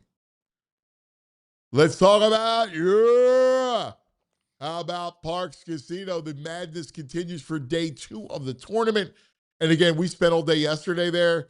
Julie and I were there from 8 to 8. We did a 12-hour shift. Wow. Yeah. A lot of fun, man. It was Nice. a great day.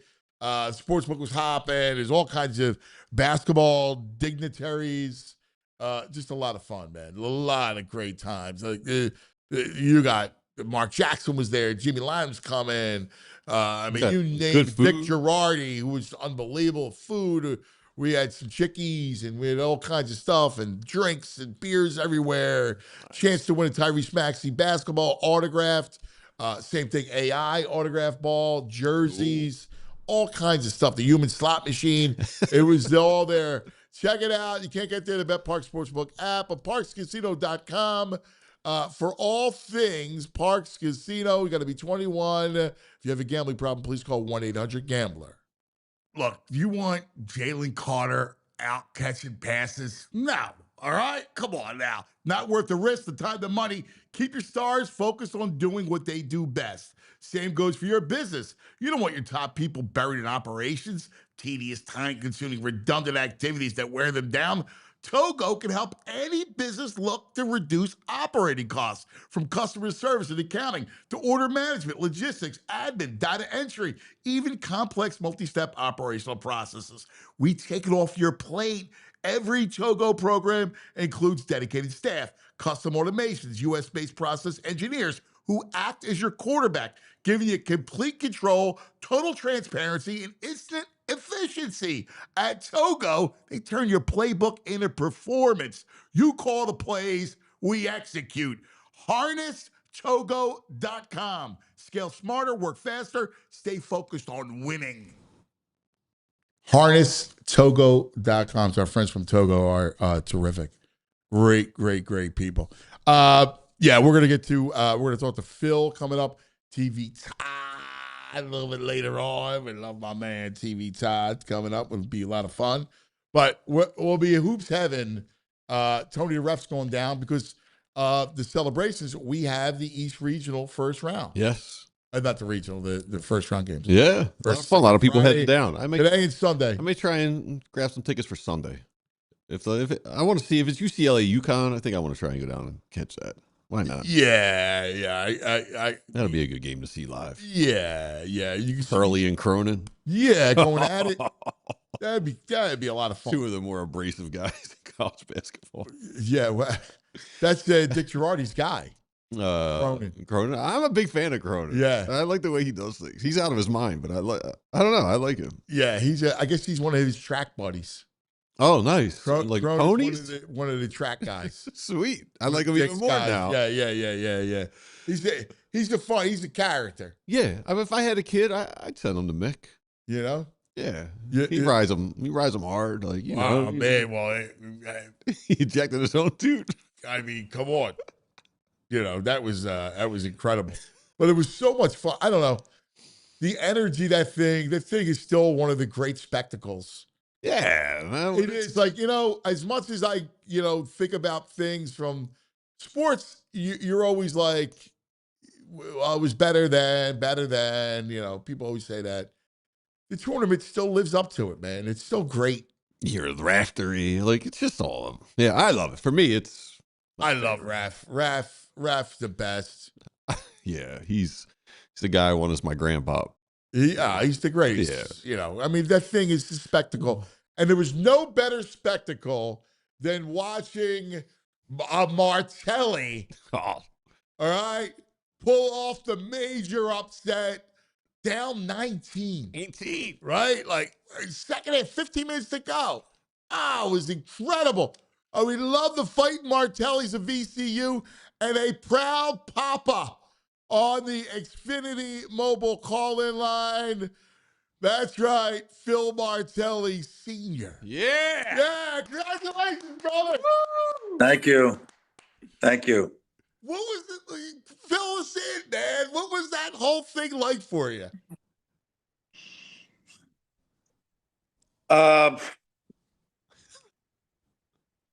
It really started with the A10 tournament where they didn't trail in the semifinals or the finals. And when the draw came about and I was like, okay, Carolina in South Carolina, VCU travels. It's unbelievable how they travel. And knowing that Carolina would be here, the only thing I mentioned to them was, you're playing this team. You're not playing the brand. Jordan's not playing. Tyler Hansberg's not playing. Vince Carter's not playing. Play the game against this team and not the brand. And that's all. That I don't get involved in anything else. And then as I got here Wednesday, I said, well, I have a pretty good feeling. They're older. VCU's comfortable in his setting. They're 16-1 since January 10th. And then games started and they missed 4 laps in the first half. And I was like, this isn't them. They're not, something's off. And then in the second half, I just thought they've had such an unbelievable run. Don't let this get away.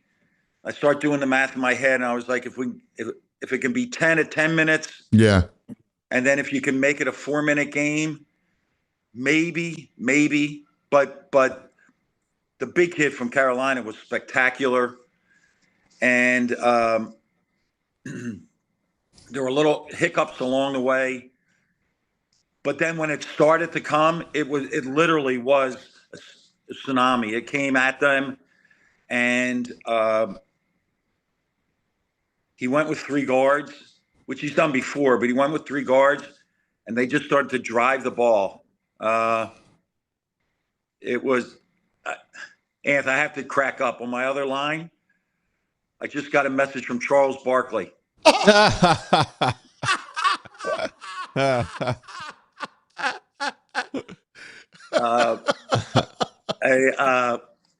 Really.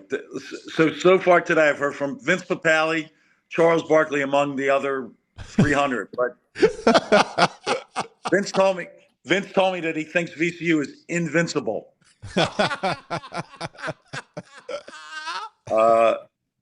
So the run and then the turnover at the end, I was really concerned about them getting a shot at the end of regulation. And the kid Trimble made a spectacular play to get a steal, and he had that jumper almost from the exact spot that he beat Duke earlier in the year with. It was long. Second half, those poor kids, both teams, were so exhausted. Yeah. That it wasn't but I'm delighted for Terrence Hill and the VCU team. What a game. You know what? He took a shot. He took a shot for the win. He took the kill shot for a win, and I hate using kill in basketball, but he took that shot with the idea of, you know what, let's end this thing. Yeah. So It was. It was. I'm just. I'm just so proud of both of my sons. Uh, Philip obviously is the one that people come to, but my son Jimmy and our families here, other than my daughter, and it's really it's really something. And my only message when I saw the players last night was, you don't work that hard. You don't work that hard to lose on Saturday, fellas. Wow, that's awesome. Like I can imagine.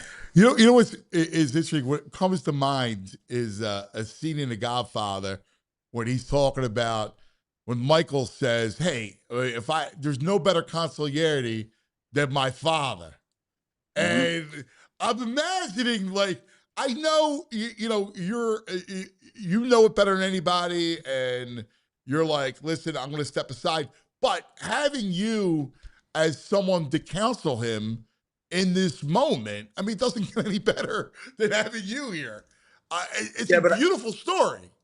And what I appreciate that because I know how much family matters. But I've said all along that I don't do anything with X's and O's. That never really was my thing. X's and O's wasn't my thing. And you know, when people say to me, "This guy should play" or "That guy should play," and I'll say, if you're not at practice every day, you really can't. Right. You can have an opinion as a fan, but because we all think, you know, we all think Bryce Harper should hit 35 home runs every year and do all these kind of things.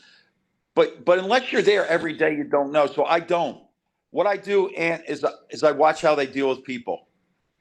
And like people will say, "Hey, he's really good in the media. He points out things." And I'm like, yeah, that's a learned behavior because at the end of the day, forget the X's and O's and forget the wins and forget what they pat you on the back with. It's the relationships that you walk away with and the memories.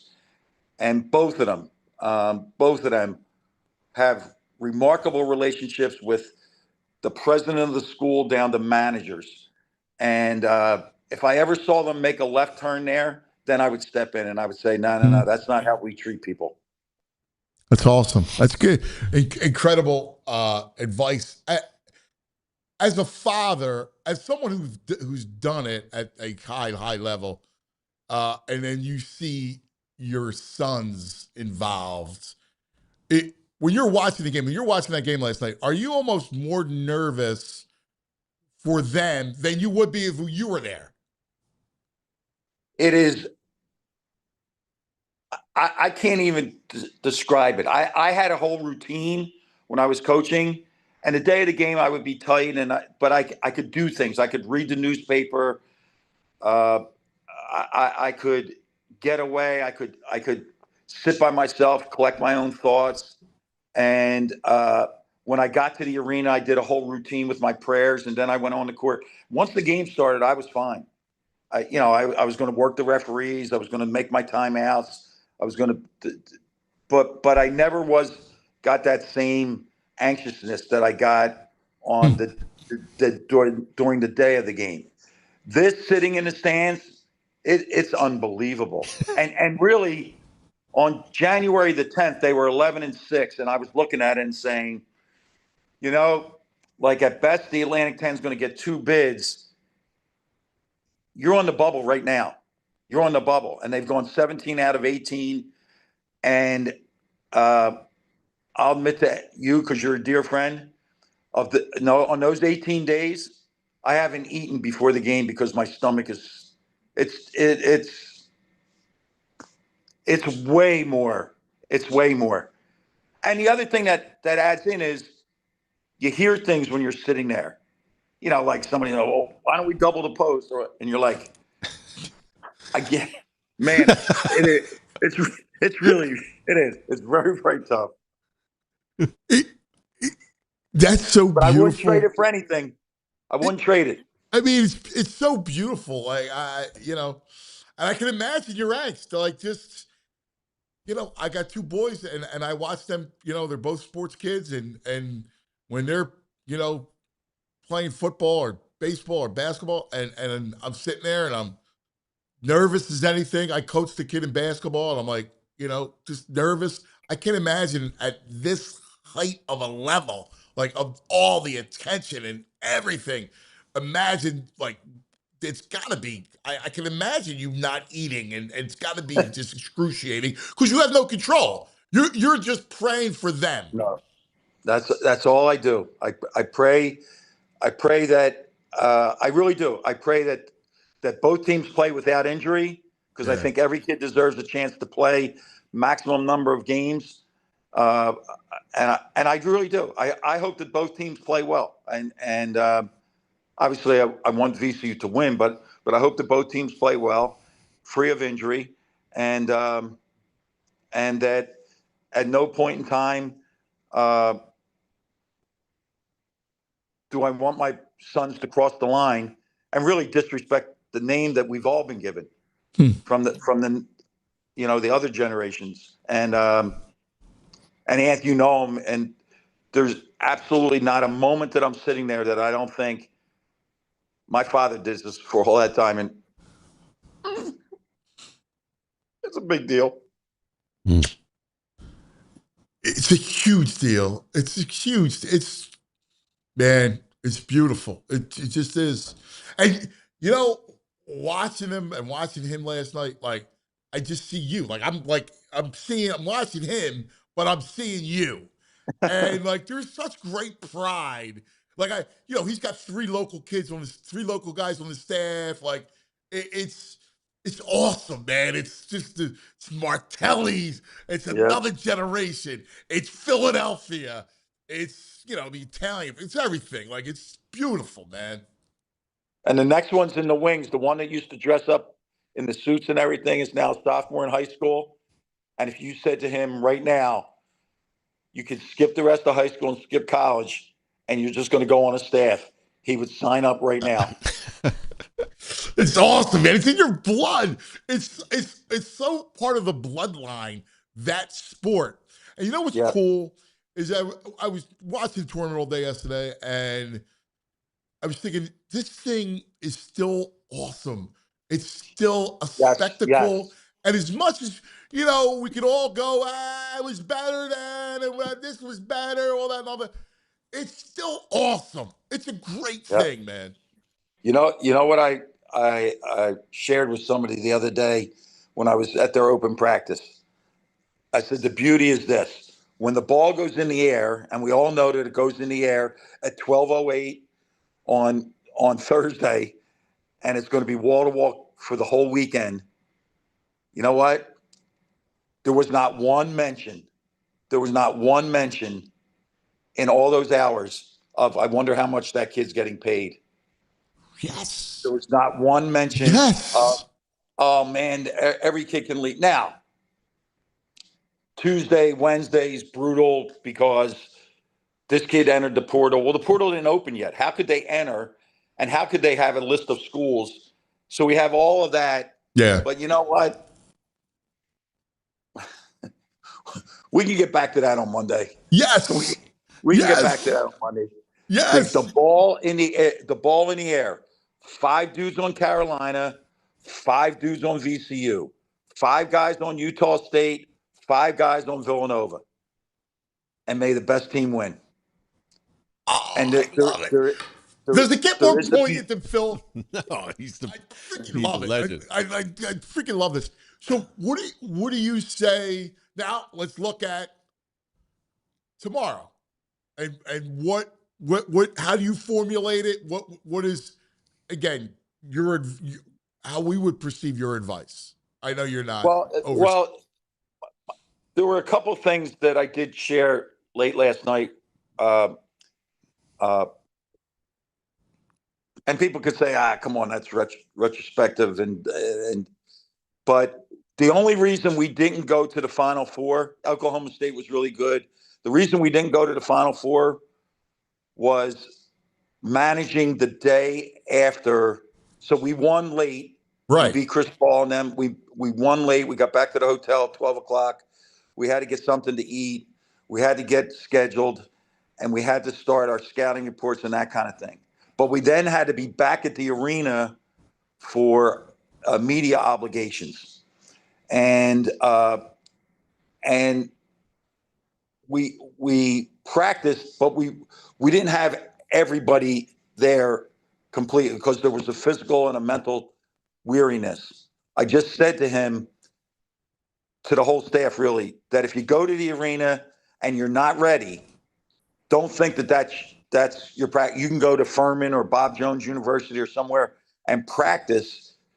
Go over there, shoot, do your media obligations. But when you're ready with your scouting report, you got to be fully ready. You got to be able to drill it down.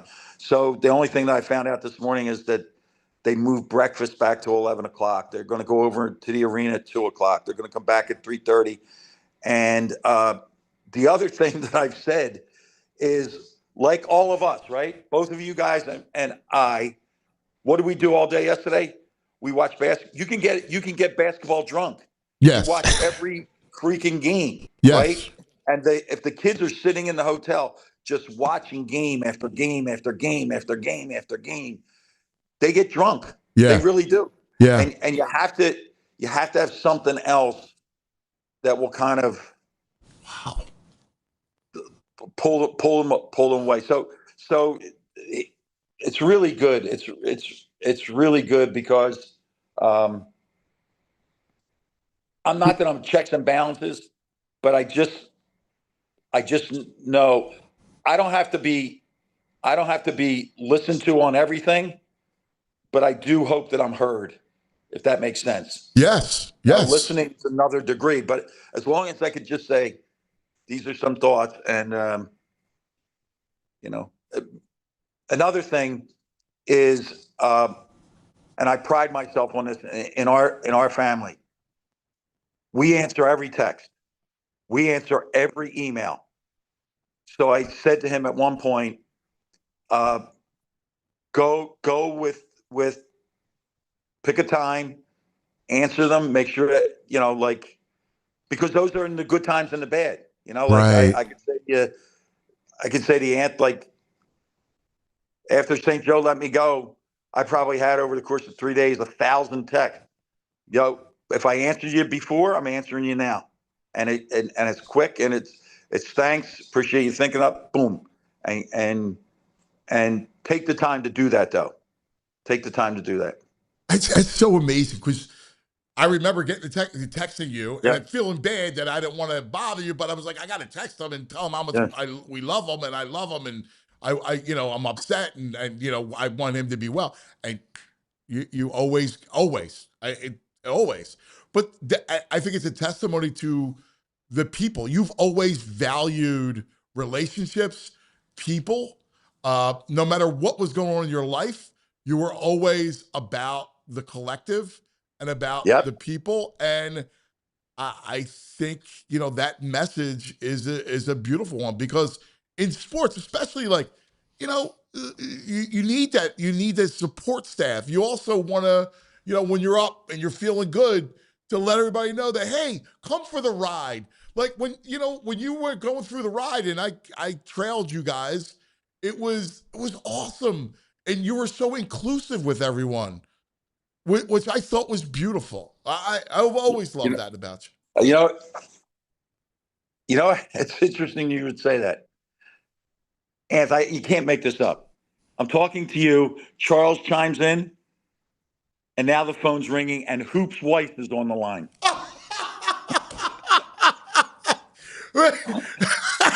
Girardi, I was with Girardi all day yesterday. I'm surprised he's not calling you right now.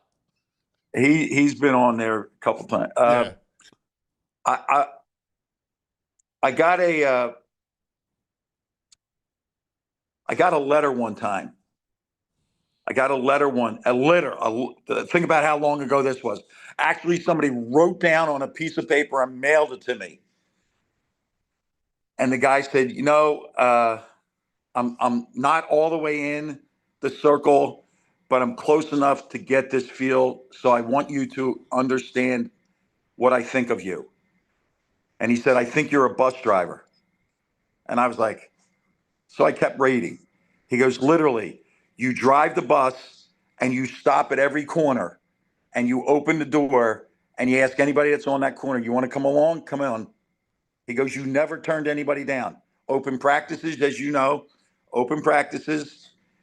If somebody wanted to be in the locker, and we could accommodate you, because I always believe this, and I'll believe it at VCU also. It's my son's program, but it's all of the fans, the students, the administrators, the teachers. It's their team. So why wouldn't we include you? And why wouldn't we include you? Why wouldn't we include you in the good times and the bad? Because you don't know I'm saying to you directly, you don't know how much that text to me when I was, you know what? I'm not good enough. I'm out on the curb. So if I'm going to include you when we're having ice cream, then I'm going to include you when I'm on the curb too. That's beautiful. It's profound. It's a message for everyone. And you got a whole region rooting for VCU, rooting for your family. And, it all starts with you. And God bless Junior. I mean, Philip, we're all rooting for him as this extension, and it's just all family. It just continues. And it's really the point of life and building what we built. Amen. Amen. Brother, I won't take any more time. Love you. We are rooting like anything for you and for VCU and Philip. God bless you, brother. You're just a treasure. Thank you. Thanks for including me. Love you, brother. Love you. See ya. The great Phil Martelli. He's awesome, dude. He's awesome. Tell me you don't feel great about life. Yeah. Talk about when Jules, what'd you think of that? Oh, she's like crying over there. Yeah. He's a beautiful soul, man. Beautiful man. And I was working in New York, and I went and followed them around. Like, I was on the team plane and all that stuff. Because he was like, yeah, come on. Yeah, I got to say, too, we give that Philly Mag list a hard time. He should be on there. I know he's a coach, but he played at like West Catholic and Widener. Yes. And he's like, he's a true Philly. He's a true Philly. Philadelphia. Yeah. Like, are you kidding me? Yeah, it exudes it. I'm just, while I listen to him, I'm just like, man, I'm so proud to be a Philadelphia Hooper right now with him. Yeah. Right. No, that's exactly right. Exactly it, man. All right. We got to take care of some business. And then we got our man TV Todd. We got all kinds of fun stuff to go. All right, we're like what we're watching besides the tournament, of course, right? Fun stuff. All right, let's take care of some business. Let's talk about Sling TV with the College State 2. It's the best, gives you access to all the games, more control over how and where you tune in. Sling has flexibles, 1, 3, 7-day pass options. That means instant access to live TV for the men's and women's tournament. All right, the day pass starts at just $4.99. Check this out. Sling's also celebrating the chaos that everyone loves about the tournament. They're making it more fun to root for the underdogs. So if you purchase any pass from Sling and the 12 through 16 seed makes it to the Sweet 16 beginning tomorrow, the men's or women's tournament, either one, then your day pass is just $1. That's right, just $1. Get signed up, sling.com/underdog. If an underdog wins, you win too. Live TV your way. Learn more at sling.com/underdog. No purchase required. Learn more. See the rules. Visit sling.com/underdog, man. A lot of fun there. All right, let's also talk about, that's right, this is fascinating, the Team Boxing League. Yes. You want to do something fun? All right, a wild night out. Check out Team Boxing League when the Philadelphia Smoke steps in the ring tonight at the Fillmore, a rematch of last year's championship against the NYC Altitude. This isn't your typical boxing event. Team Boxing League, fast, high energy, built for fans. Team v team, nonstop action. The crowd's right on top of it. Think a big fight atmosphere with a Philadelphia edge, the kind of night where every punch gets the room going. All right, and the Philly Smoke, they represent the city. You love it, and I love the Smoke. All right, You want to be there live, grab your tickets right now, teamboxingleague.com. That's teamboxingleague.com. Use the promo code PHLY when you check out to score your tickets. Again, it's tonight at the Fillmore. Great spot. Teamboxingleague.com. Use the code PHLY. All right, buddy boy. What do you say? We dive into a little back in the day before we couple nugs in the back in the day will get us before we go to TV Chad, which I'm looking for. Phil. That was awesome. Phil's the best, man. He is. You know, I couldn't wait to talk. I texted him this morning. I'm like, I know you're getting a million texts, but you got yes. Nice. Always. He's that great. He's that great. All right, where we going, baby? We're going back. We're going back. We're going back. We're going back in the day with True Mark. Oh, yeah. Going back to LaSalle, like 1960-ish. Little Bill Raftery as a player. I've never seen a young Bill Raftery. I was like, what did he look like back in the day? Onions. There he is filling out the LaSalle uniform. It's good. Yeah. All legs. It looks like the NBA logo almost. All legs. Go, Raft. That's it. I love that dude. I'm glad my boy Boo saw it. Boo's a great hooper. Loved it. Loved Phil. Yeah, it's awesome. Love Phil. What do you think for today? Any selections? Look at this. Let's take a look. Daily Grind brought to us by the Bet Park Sportsbook online casino app. I can tell you, you should check out our Bet Parks channel on PHLY. Dick Girardi and I did a whole breakdown of the games for today. So, and we did very well last night. I think we got everyone right last night. Oh, nice. There's a couple early. The Kentucky's 3.5 over Santa Clara. That's a very thin line. They're not playing well. I mean, they got Owe, who's great, but other than that, I don't know. I've been saying Santa Clara. I think I still lean Santa Clara. If you can get, what's it, 3.5 now? Yeah. I like 3.5. You like Santa Clara 3.5? I give it a shot. That's the line. Akron's going to be interesting. I think they can press. The whole world's on Akron. That is scary. Yeah. Right? But I don't know, man. Texas Tech they're a little banged up. They are.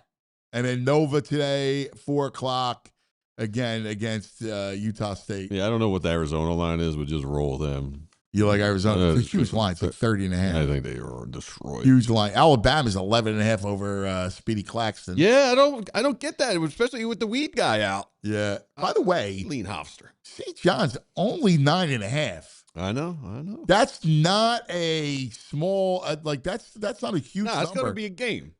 That's going to be a game. I think it's a sweat.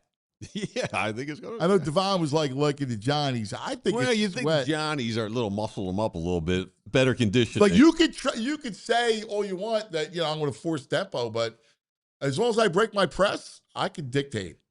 And the thing with the Johnnies is, if they're not a great shooting team, you could probably hang within 8 or 9 of them. Yes. Yeah. All right. Let's do this. We're going to go to overtime. All right. Then we got some Philadelphia. And then we're going to go to TV Todd and enjoy the weekend overtime. Don't forget, when we go to overtime, please check us out on YouTube. And you got to like and subscribe, because what happens is when you like and subscribe and comment on YouTube, that helps the algorithm and it gets put out to other Philadelphia fans. So like the Phil Martelli interview, which I know that you guys love, chat. Yeah. I know you guys love that. Yeah. Someone rewound it and watched the one moment again, he says. I mean, Phil in tears talking about his son, talking about family, talking about, what it's like. It's a Philadelphia story. It's VCU with a whole Philadelphia slant to it. It's a Philadelphia soul to it. It's really that. So help us out. The comments are important. Yeah. Shows you're engaged. Not the comments in the chat, but the comments on the post. Yeah. Yeah. Help us out with that and like and subscribe and tell your friends. It really helps us all. We try our best to give you great content at PHLY and cover it's all about getting resources. The more that we get it out there, the more resources we can do, the bigger stories we can do, and all that stuff. Believe me, I have a million stories I want to do, but budget can only handle so many of them, right? Yes. So the more we get out there, we're trying to do this organically. So yes, give us a help if you enjoy what we're doing. Let's have a word from our friend Bill Matz. It's Philadelphia. The offensive line has to be the biggest concern for the Philadelphia Eagles as they look to get back to a Super Bowl caliber team. We got breaking news on Tuesday afternoon that our Eagles signed wide receiver Marquise Hollywood Brown to a 1-year deal. You know what? That's a solid move.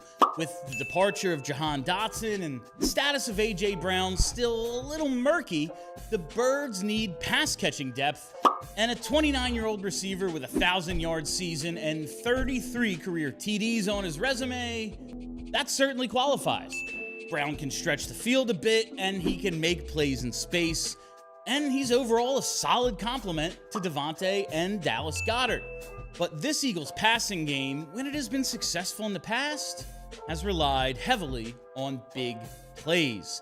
And in order to make big plays and stretch the field, the quarterback needs time for his receivers to get deep, not to mention a reliable running game to take advantage of play action. And that is still the biggest hole in this offense and the top question mark as free agency moves along and the draft approaches. Hello, everybody, and welcome to Philadelphia, brought to you by our friends at Toga. The Eagles have an offensive line problem. The position group that has been a major strength going back to the first Super Bowl in 2017 and a major emphasis for every iteration of this franchise going back to Andy Reid, well, that position group is light. 2/3 of the interior offensive line is seeking alternative medical care in freaking Colombia to address long-term injuries that have threatened their careers. And then you look at the other guy, Tyler Steen. Is he really still the right guard? Because he's no good. What happens when Lane Johnson is hobbled, as has been the case lately? Jordan Mailata has shown to have a very high ceiling at left tackle, but a lot of variance in his effectiveness. And behind the starting five, who do you have faith in? This is a group that needs to be addressed heavily if the championship window is going to remain open in 2026 and beyond. Fred Johnson is still out there, and he was a serviceable swing tackle last season. And beyond that, this is freaking worrisome. I absolutely trust Howie Roseman and the staff will do what they can to augment the depth at tackle and guard, but even still, how confident are we that rookies will be ready to plug and play without the services of Jeff Stoutland coaching up drafted, undrafted, and no-name blockers? For all the consternation about Hurts as a passer, Saquon's aging curve, A.J. Brown remaining on the roster, and his dedication to the organization if he does, there is no bigger concern than the offensive line heading into the 2026 season. In Howie we trust, absolutely, but at some point, you have to reshape an entire position group. Will this front office and coaching staff be up to the task in one offseason? That, the offensive line, has to be the biggest concern for the Philadelphia Eagles as they look to get back to a Super Bowl caliber team. Oh, thank you, Bill Matz. Makes me laugh. Gotta go. He cracks me up. Yeah. All right. Now, joining us. Oh, cannot wait.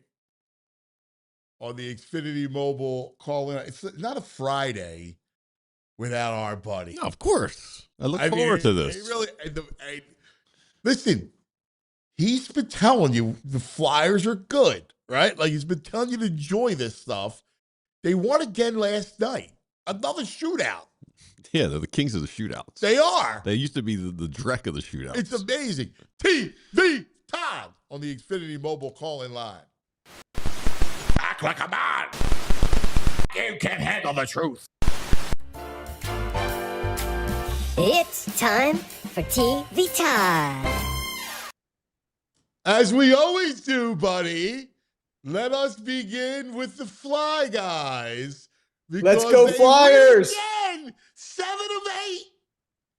I mean, first of all, okay, let's put it in some perspective because we've been talking about this, right? We've been talking about the fact that they're not as awful as people are making it seem. So not only is that their 6th straight road win, they have more points now than they had all of last season. And there's 14 games left or so, 14, I think. And if they were in the Western Conference, they would be in a playoff spot. Wow. So how is this not a step forward? It's a great point. It's a great point. Who's I don't have the standings in front of me. I gotta call them up in the West. Yeah, me either. Right. But they would be they'd certainly be in a wild card spot. Yeah, man. 78 points. Yeah, you know what? This, my friends, is the big takeaway. Yes. Brought to us by our friends at Xfinity. Yes. It's such a great point. And like, I know that people, fool's gold, and the only reason why they're in it is because of Ladar. Okay, well, that's good that you actually got a goalie you can count on. Yeah, listen, I'm a big fan of Charlie O'Connor, okay, as we all are. Even Charlie O'Connor admitted last night at 2:00 in the morning, post-game, even he admitted, he said, this is showing you a win like last night on the road against the Kings, shootout, gutsy win. He is now even saying this shows you that the culture in the locker room is way better than people are making it sound. Yes. This team is winning. And had they not fallen off in January, this team would solidly be in a playoff spot. So how do you look at this right now and not see this as a step forward this year for Tocchet and this squad? I mean, you're right. You're like, think about it.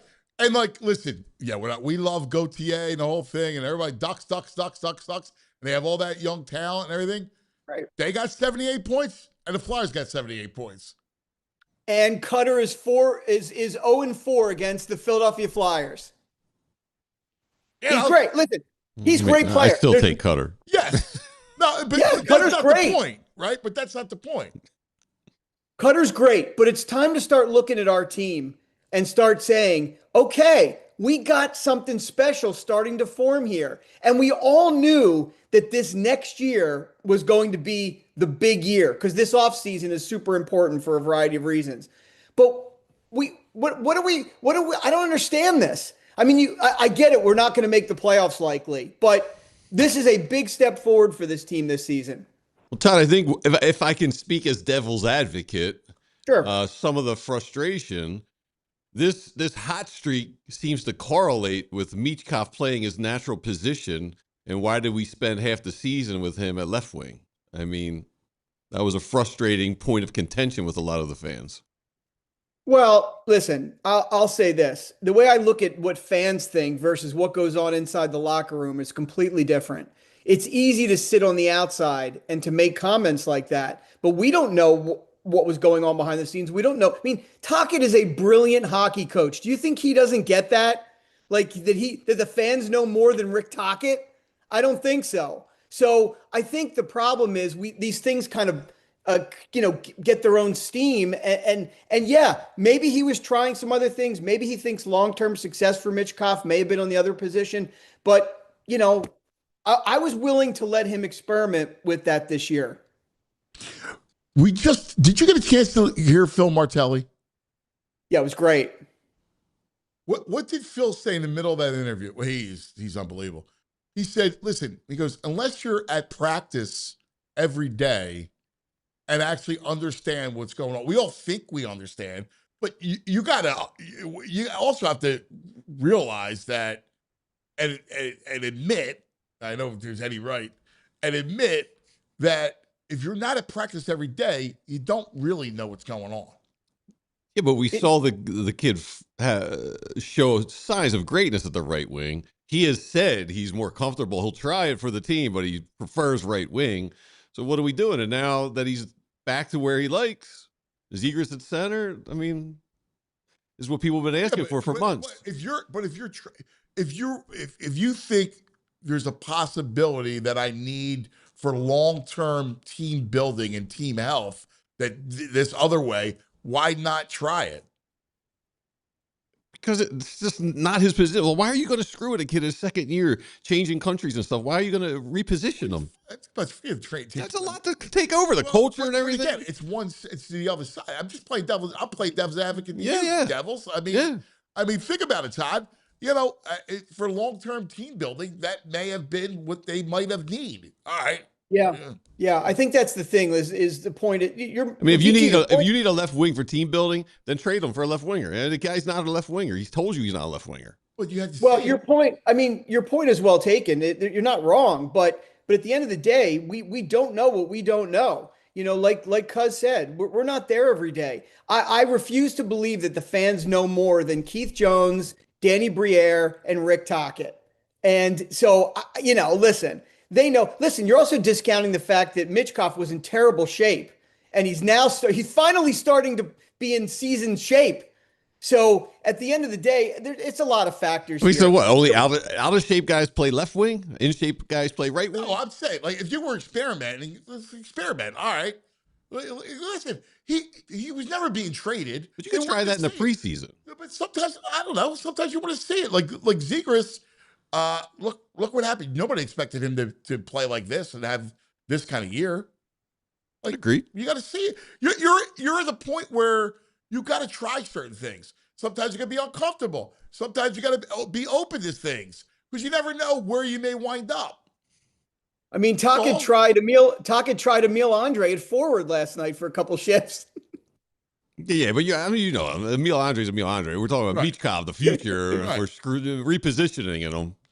Yeah. But in the end, I mean, they didn't quit on Tocchet. Like, Tocchet. None of these kids have quit on him. They give you max effort. They don't have a ton of talent, as we know, and they're play tough. No, they're one of the hottest teams in the league. And the truth is, again, had they not had that period in January, we'd be talking about a team that could be making a run. Yes. So anyway, I like to look at it optimistically. And listen, there's plenty of people that say to me every day, if they keep winning over the next 14, who knows? They could actually slide into one of those, maybe not a wild card spot, but slide into one of those other spots. I mean, their playoff odds went up last night from 4.8% to 9%. So I don't know, it's moving. I just like the fact too. I'll be honest. I like the fact that they're just winning. I think it's good for them to experience a winning streak like this, and for this group now to see it. I like that. I think that's good for them to have that kind of success. And it's great to know we have our number one goaltender, right? Yeah. I mean, I feel so good about that. Now I finally feel like we got our guy. And I don't know how long he's going to be our guy, but we got our guy for now. Yeah. Freaking guy. I love it. And you think about the Kings, the team you beat last night. Like they go all in on the bread man, right? And like they've been a disaster this year. Mm-hmm. Yeah, that was a gutsy win last night, no doubt. I thought it was good. We got the Ducks 4:00 Saturday tomorrow. Sharks. Oh yeah, Sharks. Yeah. Should we get the Sharks tomorrow? Thank God, not a 10-30 game. Celebrini, he's too good. Yeah, I know. The other night, I was watching. It was Edmonton San Jose, and it was McDavid celebrating. Wow, man, that was ridiculous. I mean, these guys are great. You got to admire it, right? I know. I mean, even Cutter. You got to look at Tuesday Cutter. night. I'm like, I want to watch. I had it on while I was working. When I was, I was cutting and pasting on our little project there. I'm excited. Listen, I'm excited. I want to see Martone a couple games at the end of the season here. Let's go! All right. So other than the tournament, what are we watching? Dude, is there anything other to talk? There is, but is there really anything other to talk about today other than Peaky Blinders? So Today is the day. today is the day. Today is How you the gonna day. fit this So, in, Ant? How you gonna fit this in? well, here's the thing. You don't want So any first of- spoilers out there. Well, here's the thing. I love the fact Peaky Blinders release of the movie on Netflix is so strong that they don't give a rat's A about March Madness. No, They don't care. They don't They care. don't care. They don't care. They don't care. It's big. It's going to be big. It's everything I've been reading about it, and I've caught up. So now I went back and I did my rewatching of where I needed to refresh myself. So where did you end up? Like, because I went back probably too far. So I'm still back in season 4. There's what, 6? There's 6. Yeah. So I'm at the end of 4. Okay, I well, went back to 2, and I'm now end of 4. Did you go back to watch 6 again? No. I went back and watched, and this is what I recommend for your listeners who have seen the series and who have watched it. If you want to go back and refresh yourself for the movie, I mean, Stephen Knight came out with his recommendations. I recommend watching the finale episode, episode 6 of season 5, and then watching all of season 6. Okay. I think if you just watch the last 7 episodes of Peaky Blinders, the TV series, you will be more than ready for what you're about to watch this weekend. So I don't know what to do. Should I save it? Like I'm dying, but I almost want to save it. Like Yeah, I know. Well, there's characters. Like, it's the worst time. It's the worst time for it to come. Why couldn't it come 2 weeks ago? I had nothing. I was miserable and depressed. I got no issues. I'm a true sportsman. I'm locked in. I'm not torn. Sports. You can listen. You can save it, right? I mean, you could save it, but it's important that you watch. I think it's really important that you watch the end of season 6 because this is not a spoiler, but they introduce at the end of season 6, as you remember, they introduce Tommy Shelby's gypsy illegitimate son that he never knew. Yes. And the son, his name was Duke, right? Erasmus. I think they call him Duke, though. So in the movie, which takes place many years later now, Barry Keoghan, I'm not sure if I'm pronouncing it correctly. He's such an amazing actor. Barry Keoghan, he plays the grown-up Duke or Erasmus. So, and the storyline really centers around Tommy Shelby and him because Erasmus or Duke is now working with the Nazi Party, which was a big deal in season 6. Oh, yeah. To take down the UK stock market. And Tommy Shelby is drawn back in to try to stop his son and get him back on the right track. That's the storyline. That's freaking awesome. I know. That's I know. awesome. It's great. It's great. I mean, not for nothing. That every season was ridiculous, right? When they got into like the politics, it was so good. Incredible. So well done. Incredible. And what's interesting is, listen, anyone can Google and see who's in this movie. And clearly there's a couple characters from Peaky Blinders that were alive at the end of season 6 that are not in this movie. So the interesting thing is going to be, I'm sure Tommy's going to learn about what happened to certain people. And that's going to be really interesting because this is going to wrap it all up. Oh my God, I can't wait for it. How you gonna do this? He's telling you got to go back and watch season 6. I know. Then you got to watch the movie. When are you watching this? I'm gonna throw some others at you that I got to tell you. We're post Oscars now. I got. All right. Here's what I got. Right. We got. Tomorrow I got to go back to Parks. Right. This is after your 5 a.m. radio show. I have the 5 a.m. show, right? Then Sunday morning, Massimo has a baseball tournament in Delaware, like a preseason kind of exhibition tournament. But that's at 9 a.m. So it means I got to leave my house at 7. We got Anthony's got a race tomorrow too. What time's that? Early in the morning? I don't know. I figure out how to fit all the. It's on one end of the world and the other end of the world, and all I want to do is watch basketball and Peaky Blinders, right? I'm trying to finish our thing because I added all this other stuff to it, which I like, right? It makes sense of that. I'm sitting there going, what do I need hours. Yeah, you do. I need hours. I'm going to have to wait. You got a guy? I'm going to have to wait. I think I'm going to have to wait. I would wait. Yeah. I would wait. You need the time to concentrate on it. You don't want to I don't want to rush it. Yeah. Right. I don't want to rush. I want to build into it. You got the draft coming. You got tape to watch. When are you going to watch this? You ain't going to watch this. You got no time. I have to. You got no time. I love it. It's my favorite show. It's that and Gomorrah are my 2 favorite shows in the history of television. I love this show. This show is so well done. It is. And remember, this is going to wrap up this story with Tommy Shelby, and then we go back with the prequel that they're working on. That series is going to be coming out. So it's you definitely do it when you have time. Yeah, they're doing the prequel. It's going to be nasty, man. Birmingham. Listen, I got to tell, I got to listen, I could throw 10 other shows for you to watch in movies this weekend. So it's going to be, it's just get through basketball and your kids' sports, and then you can get to your content. But I got to tell your listeners about something. Yes. So we talked to Oscars last week, right? And that all happened, whatever, it's over. I told you one battle was going to win. Paul Thomas Anderson. Yeah, you nailed it all.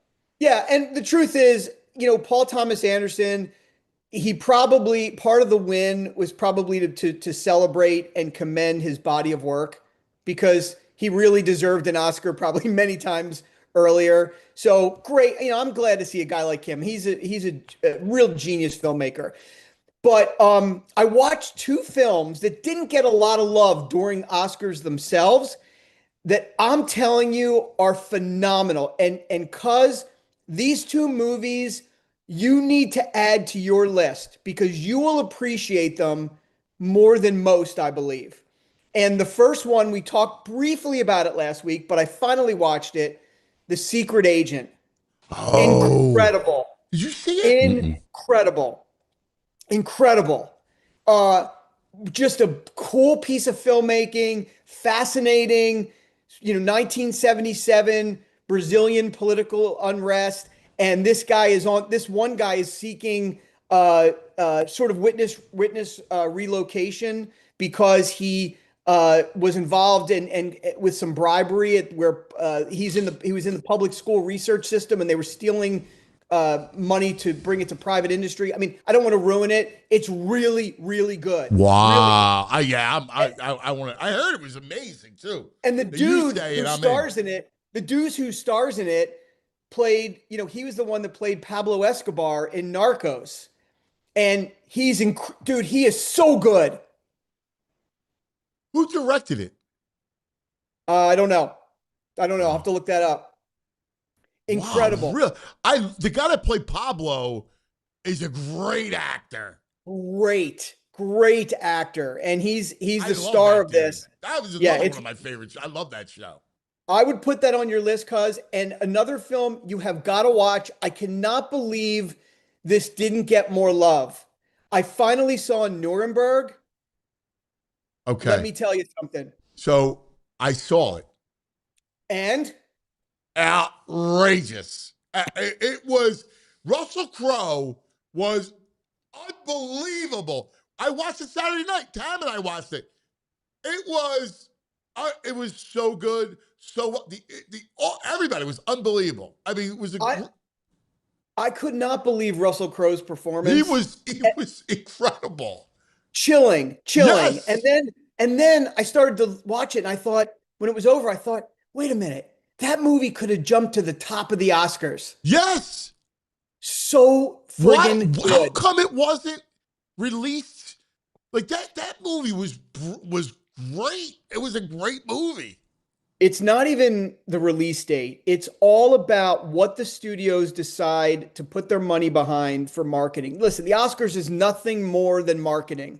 That's all it is, and campaigning. But why would you want to market that? Because you know what? Film was a piece of art. It was it was incredible. The only thing I could think of is it didn't do great at the box office. And that's the only thing that's no measure of success anymore. No. So I'm glad you watched that. I watched it too over the weekend and I was blown away by it. I was too. I mean, first of all, it was a great, I was figuring, how are they going to do this, right? When I was going into I want to watch Nuremberg. It was a Saturday night, a long day. I'm like, I'm going to lose myself in a movie, right? It's funny because as much as we love series, to your point, because you're a film guy, losing yourself in a great film is one of the great pleasures of life. Like a great story that is immersive and is done so well. And Nuremberg, dude, I'm with you. Like the performances and the stories were great. Like just like how they did it was brilliant. I know to have a take on the Nuremberg trials where you're focused on Rami Malek, who is a psychologist or a therapist. Yes. He gets in there to try to work with the accused Nazi criminals, really started out to write make a book. Sure they would, and to make sure they wouldn't kill themselves. Yes. Before the trial. Yes. Yes. I mean, I was fascinated by it. Fascinated by it. Yes. Yes. I mean, how about the performances? Every one of them were amazing. Incredible. That's why I'm giving some love to that today on your show, because that film deserves your listeners should give it a spin. It's really good.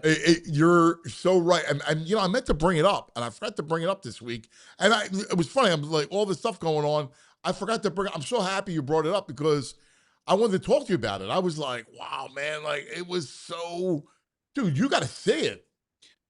I'm in. I'm looking. Sony Pictures, they say, did heavily promote it to the voters, and it just got snubbed. Didn't get any nominations. Why? It was written well. It was shot amazing. The acting was tremendous. Dude, Russell Crowe was unbelievable. Seriously, Todd, how good was he? One of his best performances, and that says something. I mean, the way he, the fat man, like, he act like he didn't speak English, and just the way he sold it, the way he sold the character as this narcissist, like this all like, oh my God, he was chilling. And you know what? What's his name? Leo Woodall, who played the sergeant who was with Rami Malek. Yes. When he told that story about his family, yes. And I mean, that was an amazing monologue. Yes. Incredible. Every performance was great. Yeah, I really loved it. I think those two movies, Nuremberg and Secret Agent, really deserve eyeballs. Really do. I gotta watch. It did pretty well too. It only cost $10 million to make. It took in $57 million. Oh wow. Okay, I didn't realize that. Nuremberg only took $10 million to make. Yep. How's that possible with that cast? It's possible. They just took all back end. They probably took some back end, but they wanted to do this. They knew this was an important piece. They wanted to do it, but it just goes to show. And the setting was all pretty much in one location. Yeah, but man, it was, and then the clips were chilling. So powerful, powerful. Awful. I went and watched. So I watched. It was heavy because I watched. Secret Agent was pretty heavy, but watching Peaky Blinders season 6 with the Nazis and fascism. Yeah, and you were stuff, all in on that. I was all into all that dark fascism stuff over the weekend, so I had to counterbalance it. And I watched, and I really enjoyed the new HBO series called Born to Bowl that Ben Stiller did about the Pro Bowlers. It's great and hilarious. That's up your alley. Yeah, I'm in on that. Yeah, I love the one guy. I forget his name. The fro with the fro. Now, one guy who always had the sunglasses, he had that one famous moment. I forget what he said to the camera. Oh, Pete Weber. You're not talking about Pete Weber. Yeah, I think so. I think so. Yeah, who do you think you are? I am guy. Yes. So let me ask you a question. Is this show that's it. about like the 70s bowling tour, 80s bowling tour? No. It's a series following current bowlers on the pro bowlers tour, and it covers them like with their families and how. I mean, they're all quirky and weird and fun, and it's such a weird sport. So it's really focusing on the characters of today. Yeah, I do you remember when we were kids? They would have it on TV. It was huge. It was.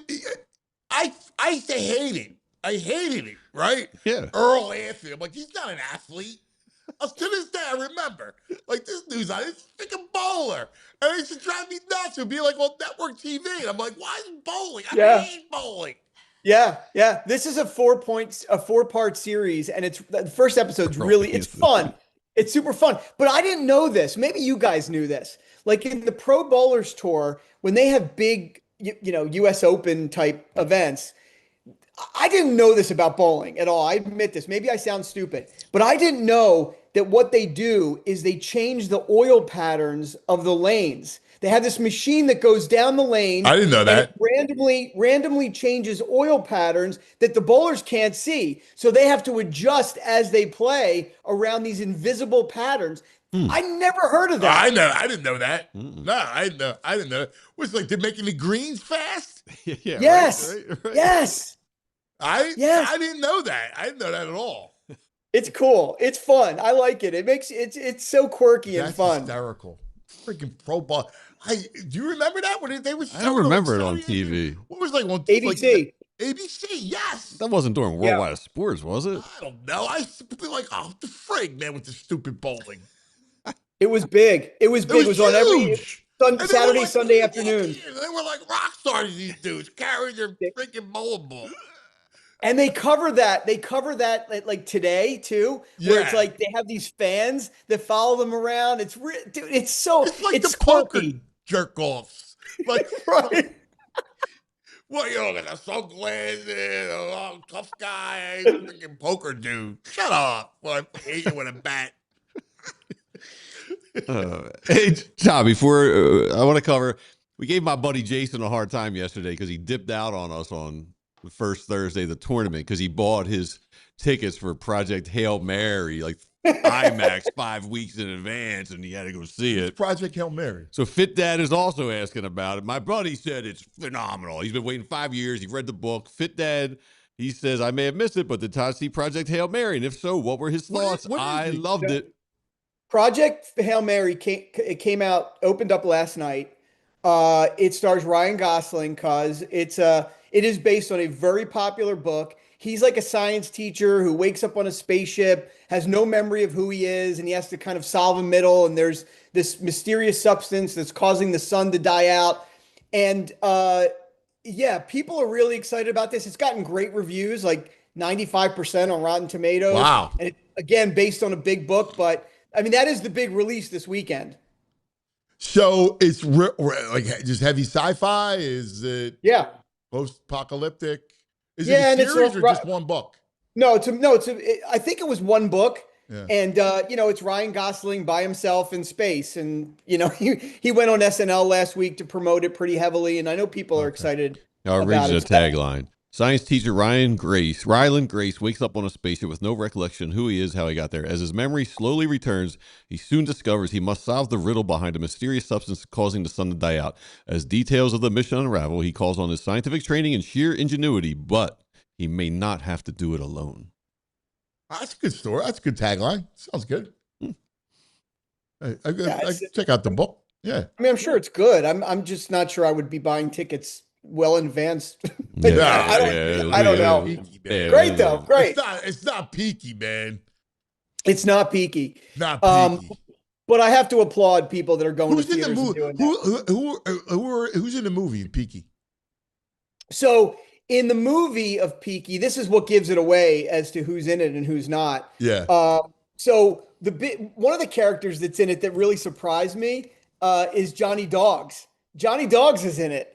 I love Johnny Dogs. I know. I'm a big Johnny Dogs fan. Yeah, Johnny Dogs. yeah. Well, they bring it, and you remember Stephen Graham? He shows up Yes. towards the end of season 6 as like the union guy. Yeah. He's back. He's in the movie. And also Curly, the guy who plays Curly, is in the movie. Yeah. I like Curly. But they introduce a lot of new characters, like Tim Roth is in it, Rebecca Ferguson. So, I think Elijah is in it, the kid from the series. The son, the guy who was in part of the Peaky gang, but who's not in it? Arthur. He's not in it. I love Arthur. Arthur was the best. His wife Lizzie's not in it. I hated Lizzie. I don't know if his sister's in it or not. I don't She think. was great. Oh wait, she's in it. Ada's in it. Ada's in it. because she took over for Polly. She's a great. Right. She was great. I loved her. I loved her character too. Yeah, she's in it. Her name's Sophie Rundle. She's in it. Yeah. So it's going to have some people, and some people obviously are missing. I wouldn't be surprised. And again, no spoilers because I haven't seen it. Right. I wouldn't be surprised if he learns that Arthur's not alive anymore. Yeah. Because when he left him, remember when he left him, it was like kind of a mess. And we know what happened to Michael at the end of season 6. So I liked Michael. Great. Michael. Yeah, Michael was a great character. Michael was a great. So many. I mean, how many Godfather parallels are in that series? Oh my God! I mean, the whole thing is his character. I went back to season 4 and watching him kill for the first time. Remember the priest seat, the whole priest thing? Oh my God! Yes, yes, man, it's great. It's great. But listen, it's just tremendous.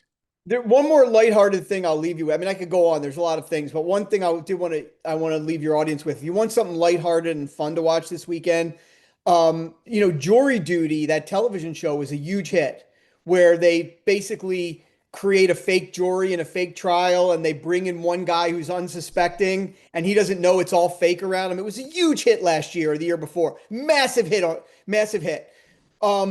They came out with a new one that just started this week. And it's Jury Duty Presents, but the theme of it, it's called Company Retreat. And what it is they created this fake hot sauce company, and the hot sauce company's going on a company retreat to try to save the company. And this temp worker who's unsuspecting goes on the retreat with them, and they do the same kind of thing with them. That's cool. That's everybody's good idea. Actors. Yeah. It's listen, all of this is a ripoff from this show from the early 2000s on Spike TV called Joe Schmo, which was incredible, where they took a guy from Pittsburgh. He was a pizza guy, and they put him into this fake reality show. And then he didn't know they were all actors. So Jury Duty was a big hit. Company Retreat started Thursday. I love this kind of stuff. Yeah, it's cool. Oh man, we could go all day. I can't. So are you going to watch? Are you going to watch tomorrow? Yep, I'm gonna watch Peaky this weekend, 100%. So next week, text me just your review. Don't give me any details, but just text me your review. No spoilers, right? But I will. I'm gonna wait. I'm gonna wait. I gotta pick a day. There's nothing, and I just want to concentrate. I love it. Love you, brother. You're the greatest. Thanks, guys. Good to see you. That was fun. Yeah. You ready for day 2? Let's go. We got like 35 minutes. All right. Before we leave, Julia is going to Scotland. Oh, that's right. Jules is getaway day for Jules. Good for her. I'll miss you guys though. So you're leaving tonight? I'm leaving Sunday night. Sunday night. Pack. I have an appointment. Yeah, that's got a lot to do. Right. You got a lot to do to take it. Got to set up everyone for Sunday night. Scott, what's your itinerary? We're going to Edinburgh first, and we're going to be there for like a full week. Edinburgh. And then we're going to do like day trips when we're there. So it'll be like a day trip or two to Glasgow, and then we're going to drive up almost all the way to Isle of Skye for one day and then back. Oh my God. See the castle. And then we go to Islay, which is like where all my favorite Scotch distilleries are. So look at that. Lafroy, Lagavulin, Ardbeg. Jules loves the brown. Jules likes the brown. I do. I put one of them on my my master's menu too. That was my one. Oh, that's great. Speaking of which, should we do the Masters menu? Where's Ben? Ben, come on in. All right. Get Jamie. So we got to do the Masters menu. We, off of the menu that came out this week for Rory, we want to do our own Masters menu, right? So each of us picked our own menu for the Master. If we win, what it is. So we should put it up for everybody, and let everybody vote for it. All right? Yep. So let's go. Let's do Ben's first. Say hello to Ben. Ben, come on, James. So Ben, of course, is our incredible social media man. Hello, Benny. There you go. Give it a shot. Wider. Here we go. We got. Scooch in. Yeah. Scooch in. Yeah. All right, we're all here. Scooch in, James. Let's show Jules. You want to start with Ben's, and then you give yours. Yep. All right. So we'll analyze it. This is Ben's. All right. We're gonna go each of it. This is a lot of fun. All right. Go ahead for everybody, for the audio people. Okay, so we're gonna start with our appetizers. Pigs in a blanket. Can't go wrong. Yep. That's a run the ball move. It's safe. It's gonna get the job. Run the ball move. Yeah. That's a football guy. Yeah, that's what I'm talking about. Football analogy. Firecracker shrimp. That's an ode to Scotty's 2 years ago. And then buffalo wings with blue cheese. Now if we're talking the Masters, we're at Augusta. Everyone's dressed up nice. I'm a little bit nervous about that, but we will have the wipes. Yeah, we'll have the wipes after. Wipe stations. Then we gotta like make sure we gotta get some sort of like healthiness in here. Like we're at Augusta. Well, you kind of bastardize it with the chicken strips. Crispy chicken strips. I mean, I love. What are we 10-year-olds? Crispy chicken strips. It sounds like a 10-year-old McDonald's meal, but I promise. Chicken strips and a salad. Yes. They're pretty good. Yep. So a Cobb salad there. Main course. Roast beef with Yorkshire pudding. Now that's bougie. Yep. Yorkshire pudding, dude. Is your boy? Is your Yorkshire pudding? Was he hanging out with Dumbo? I just love Yorkshire pudding. I don't understand what's so funny. There's nothing funny about that. Like, why are you laughing? Dear, could I have some more Yorkshire pudding? Or wait till we get to your menu. Ain't nobody talking like a yacht guy on my menu. Okay. Or a pan-seared salmon with a lemon butter sauce. No, that's strong. I'm down with salmon. If you don't like Yorkshire pudding, then just get the salmon. Anthony, what is Yorkshire pudding? Puff pastry there, cuz. I don't understand what's so funny. Dessert, none. Let's be real. No one's ever full enough for dessert. You go to a steakhouse, you go to a big meal. No one's ever actually having the dessert. Maybe you pick at it, but we don't really need that. Drinks, Stella, a Cabernet, and water, just in case, A little dull in the drinks. I mean, it's nothing tickling my fancy. I actually don't understand what's so funny about the Yorkshire. All right. There you go. Let's get a vote on this stuff. Let's get the chat to vote for it. All right, that was Ben. All right. Jules, you want to do yours? Okay, let me find it. Let's do Julia's. She's talking big on a pig roast. I mean, you can't go wrong there. Well, We're going to be gluten free for my wedding, so this is I refined it a little bit. VG would love a pig roast. I thought I need to be a little fancy. Now, Ben started. The chicken strips lost me. Yeah, he veered off course with the chicken strips. All right, here's Jules. Okay, so I want to do like a little mini caprese salad. Yeah, on So toothpicks. Yeah. Or on a little like cracker, piece of bread. It's like, so you got mozzarella, tomato, basil bites, like an elite bagel bite. Yeah. Prosciutto wrapped cantaloupe. I love that. Prosciutto and melon can't go wrong. And then the beef skewers. That barbecue sauce with Asian barbecue beef skewers. Love a beef skewer. Yep. Salad course. I mean, I could also just skip this, but I love It's good to get a little greenery in there. Yeah, but you get a little roughage. Yeah, but that's good. Like the helps you the next day. hoagie of salads. It's just a salad. Yes. Main course, surf and turf. Can't go wrong. 16-ounce filet and lobster, and then whatever side veggies you want. You can pick. Doesn't matter. I like it. Dessert, creme brulee, but I'm not a really big dessert person, so I'm not huge. I like to take it or leave it. The drinks is what I'm like. Lefroy Glore. That's my pre-dinner drink. So that's my favorite scotch. And then there's a Four Celeste wine, which is like a light white wine, but has a little bubbles to it. And it's that's a good choice. really good. Will go really well with James's the face. lobster.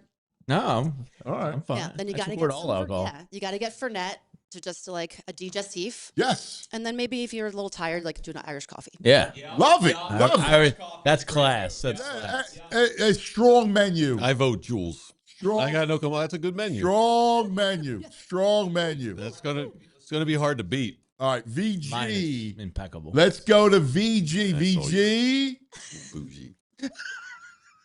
What do you got, VG? It's simple, man. Simple. It's very Hummus and little hummus. It's very bare bones. Little hummus from Zahav with some falafel and pita. Yeah, complain about that. All right. Zahav is incredible. Nice spring rolls, and you keep it real. Philly soft pretzel, man. We gotta keep it. Nobody to dislikes tradition. soft pretzel. Right. I'll give him that. Who doesn't like pad thai? A little tofu for protein. Fettuccine. Oh, nice creamy fettuccine Alfredo. True Roman dish. No, Nice. no, it's pie. No. There's nothing Italian about fettuccine. Every history book says it's from Rome. No. Yes, no. they do. That's not Alfredo. It's not. Being made fun of for the crispy chicken strips, but you have a soft pretzel in it. What is this, a baseball game? Like, What are you, anti-soft pretzel? are you anti-crispy chicken strips? At the Masters, it's a childish crispy chips. Soft pretzel's nothing childish about soft pretzel. Strong. Center City pretzel. Fettuccine Alfredo from Rome. Pineapple upside down cake. The king or queen of all cakes. That's wild. Little Rita's pina colada water ice. And we got some wine. Mad Dog 2020 grape. We got a digestif with the Jägermeister. We got a nice beer. Pilsner Urquell. There you go. I like the Pilsner selection. By the way, There you go. There you go. That is just a vomit. We'll feel nice and light and relaxed. What's our? Where's this at? Where is it at? Where's what? Yorkshire? The pudding? No, the each of the. Where'd you put it at? In Slack. Yeah. Under what? Okay. Yeah. How about Eddie Wright? You'll be making Yorkshire pudding in your pants after that meal. That's Eddie Wright. That's fantastic.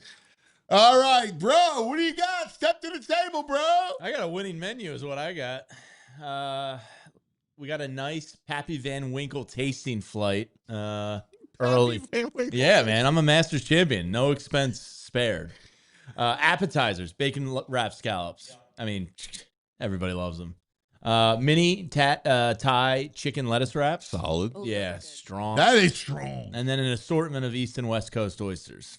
Yeah, dude. I love an oyster. Class. Yes. And then we do a classic. Bro's going to win this thing. Classic wedge salad. Everybody likes that. Yes. I don't like the wedge.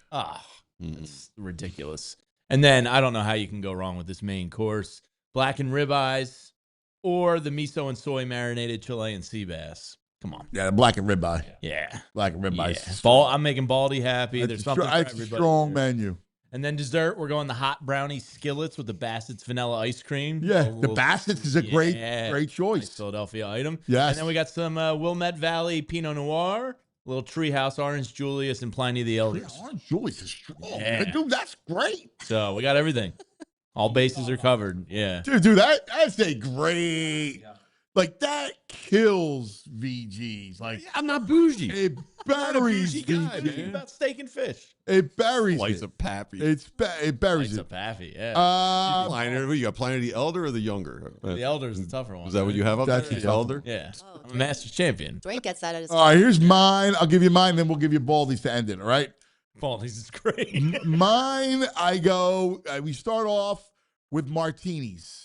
All right, I want to go martinis to start off, like little a perfect aperitif, a nice martini with blue cheese olive, right?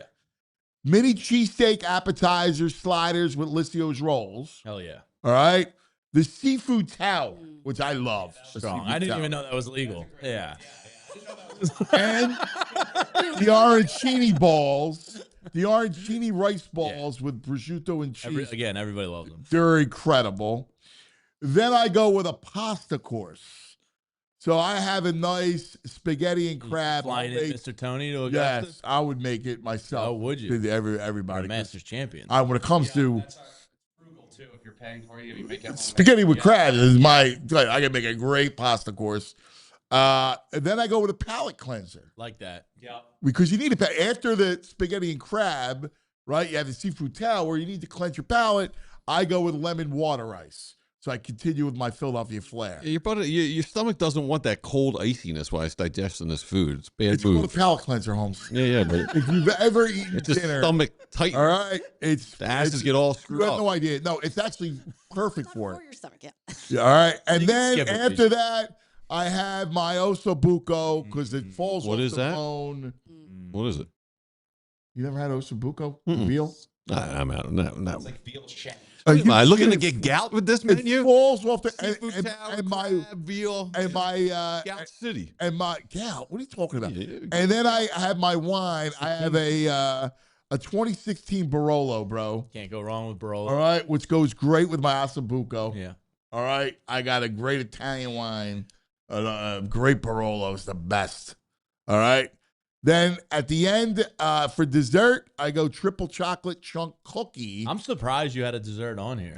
Went cookie. Listen, we're at a big hot. It's served hot with a vanilla bourbon milk, Ooh. dude. With the cookie, I know that's like You get a glass of milk? It's vanilla bourbon milk. It's not milk. You dunk in your cookie? Yeah, What do you mean it's hot. boorbon milk? Triple chunk cookie. Is it milk from a cow? And it's and then at the end I end it with a little espresso with the cookie, and I end with limoncello. Nice. Yeah, it's great. It's amazing. Better than VG's. Yeah, I'm sitting around with a bunch of art gallery guys. Oh, I like the 2016. 2016 Barolo. 2000. Who even knows? Who knows wine vintages and names and stuff? Get me to some real sports guys. Guys, a bunch of fancy pants. A bunch of fancy pants. All right, wait. Here's Baldi's. Baldi's is the best.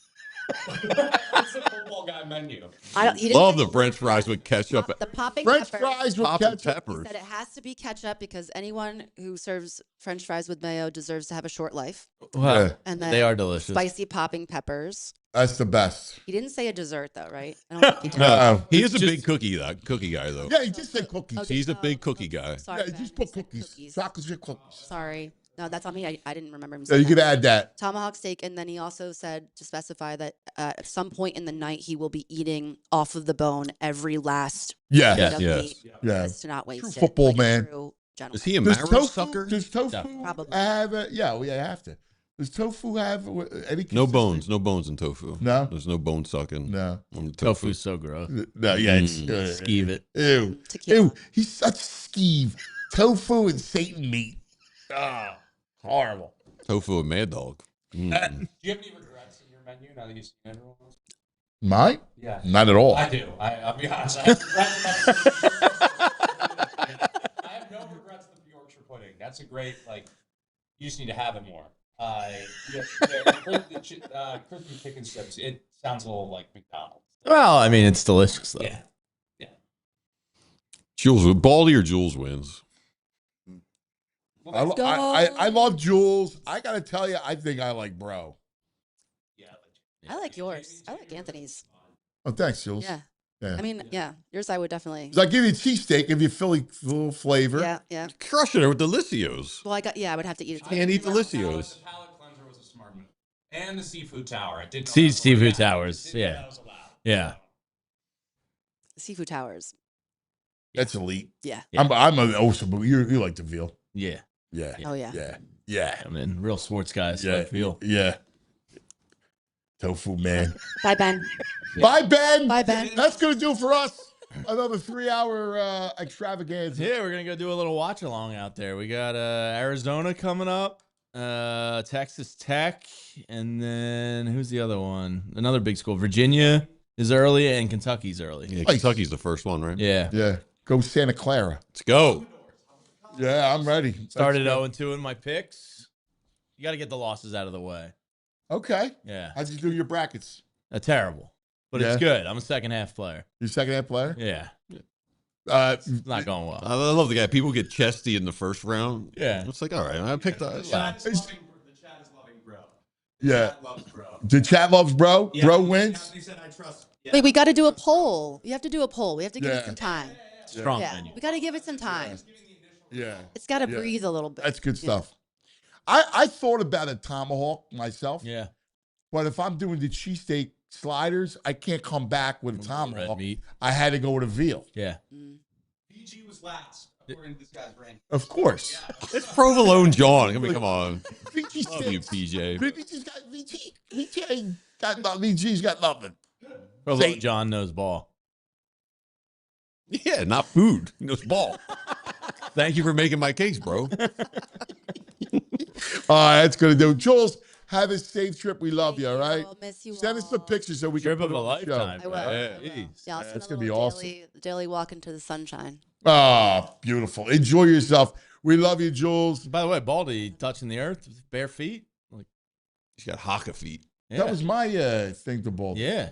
I've I been, read I've been this doing whole- that for years. Have you? I love being barefoot in the yard. Yeah. Nature boy. Yeah. I Don't want to be I barefoot brought it up to everywhere. Bully because I read this whole piece. I'm going to start. Makes The sense. weather's going to be nice.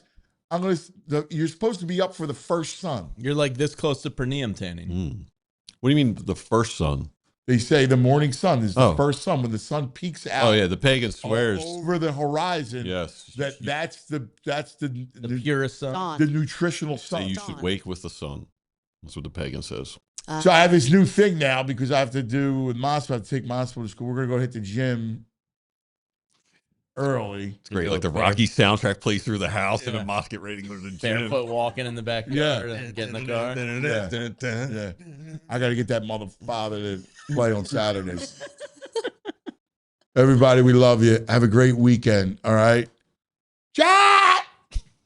See you tomorrow or Monday. We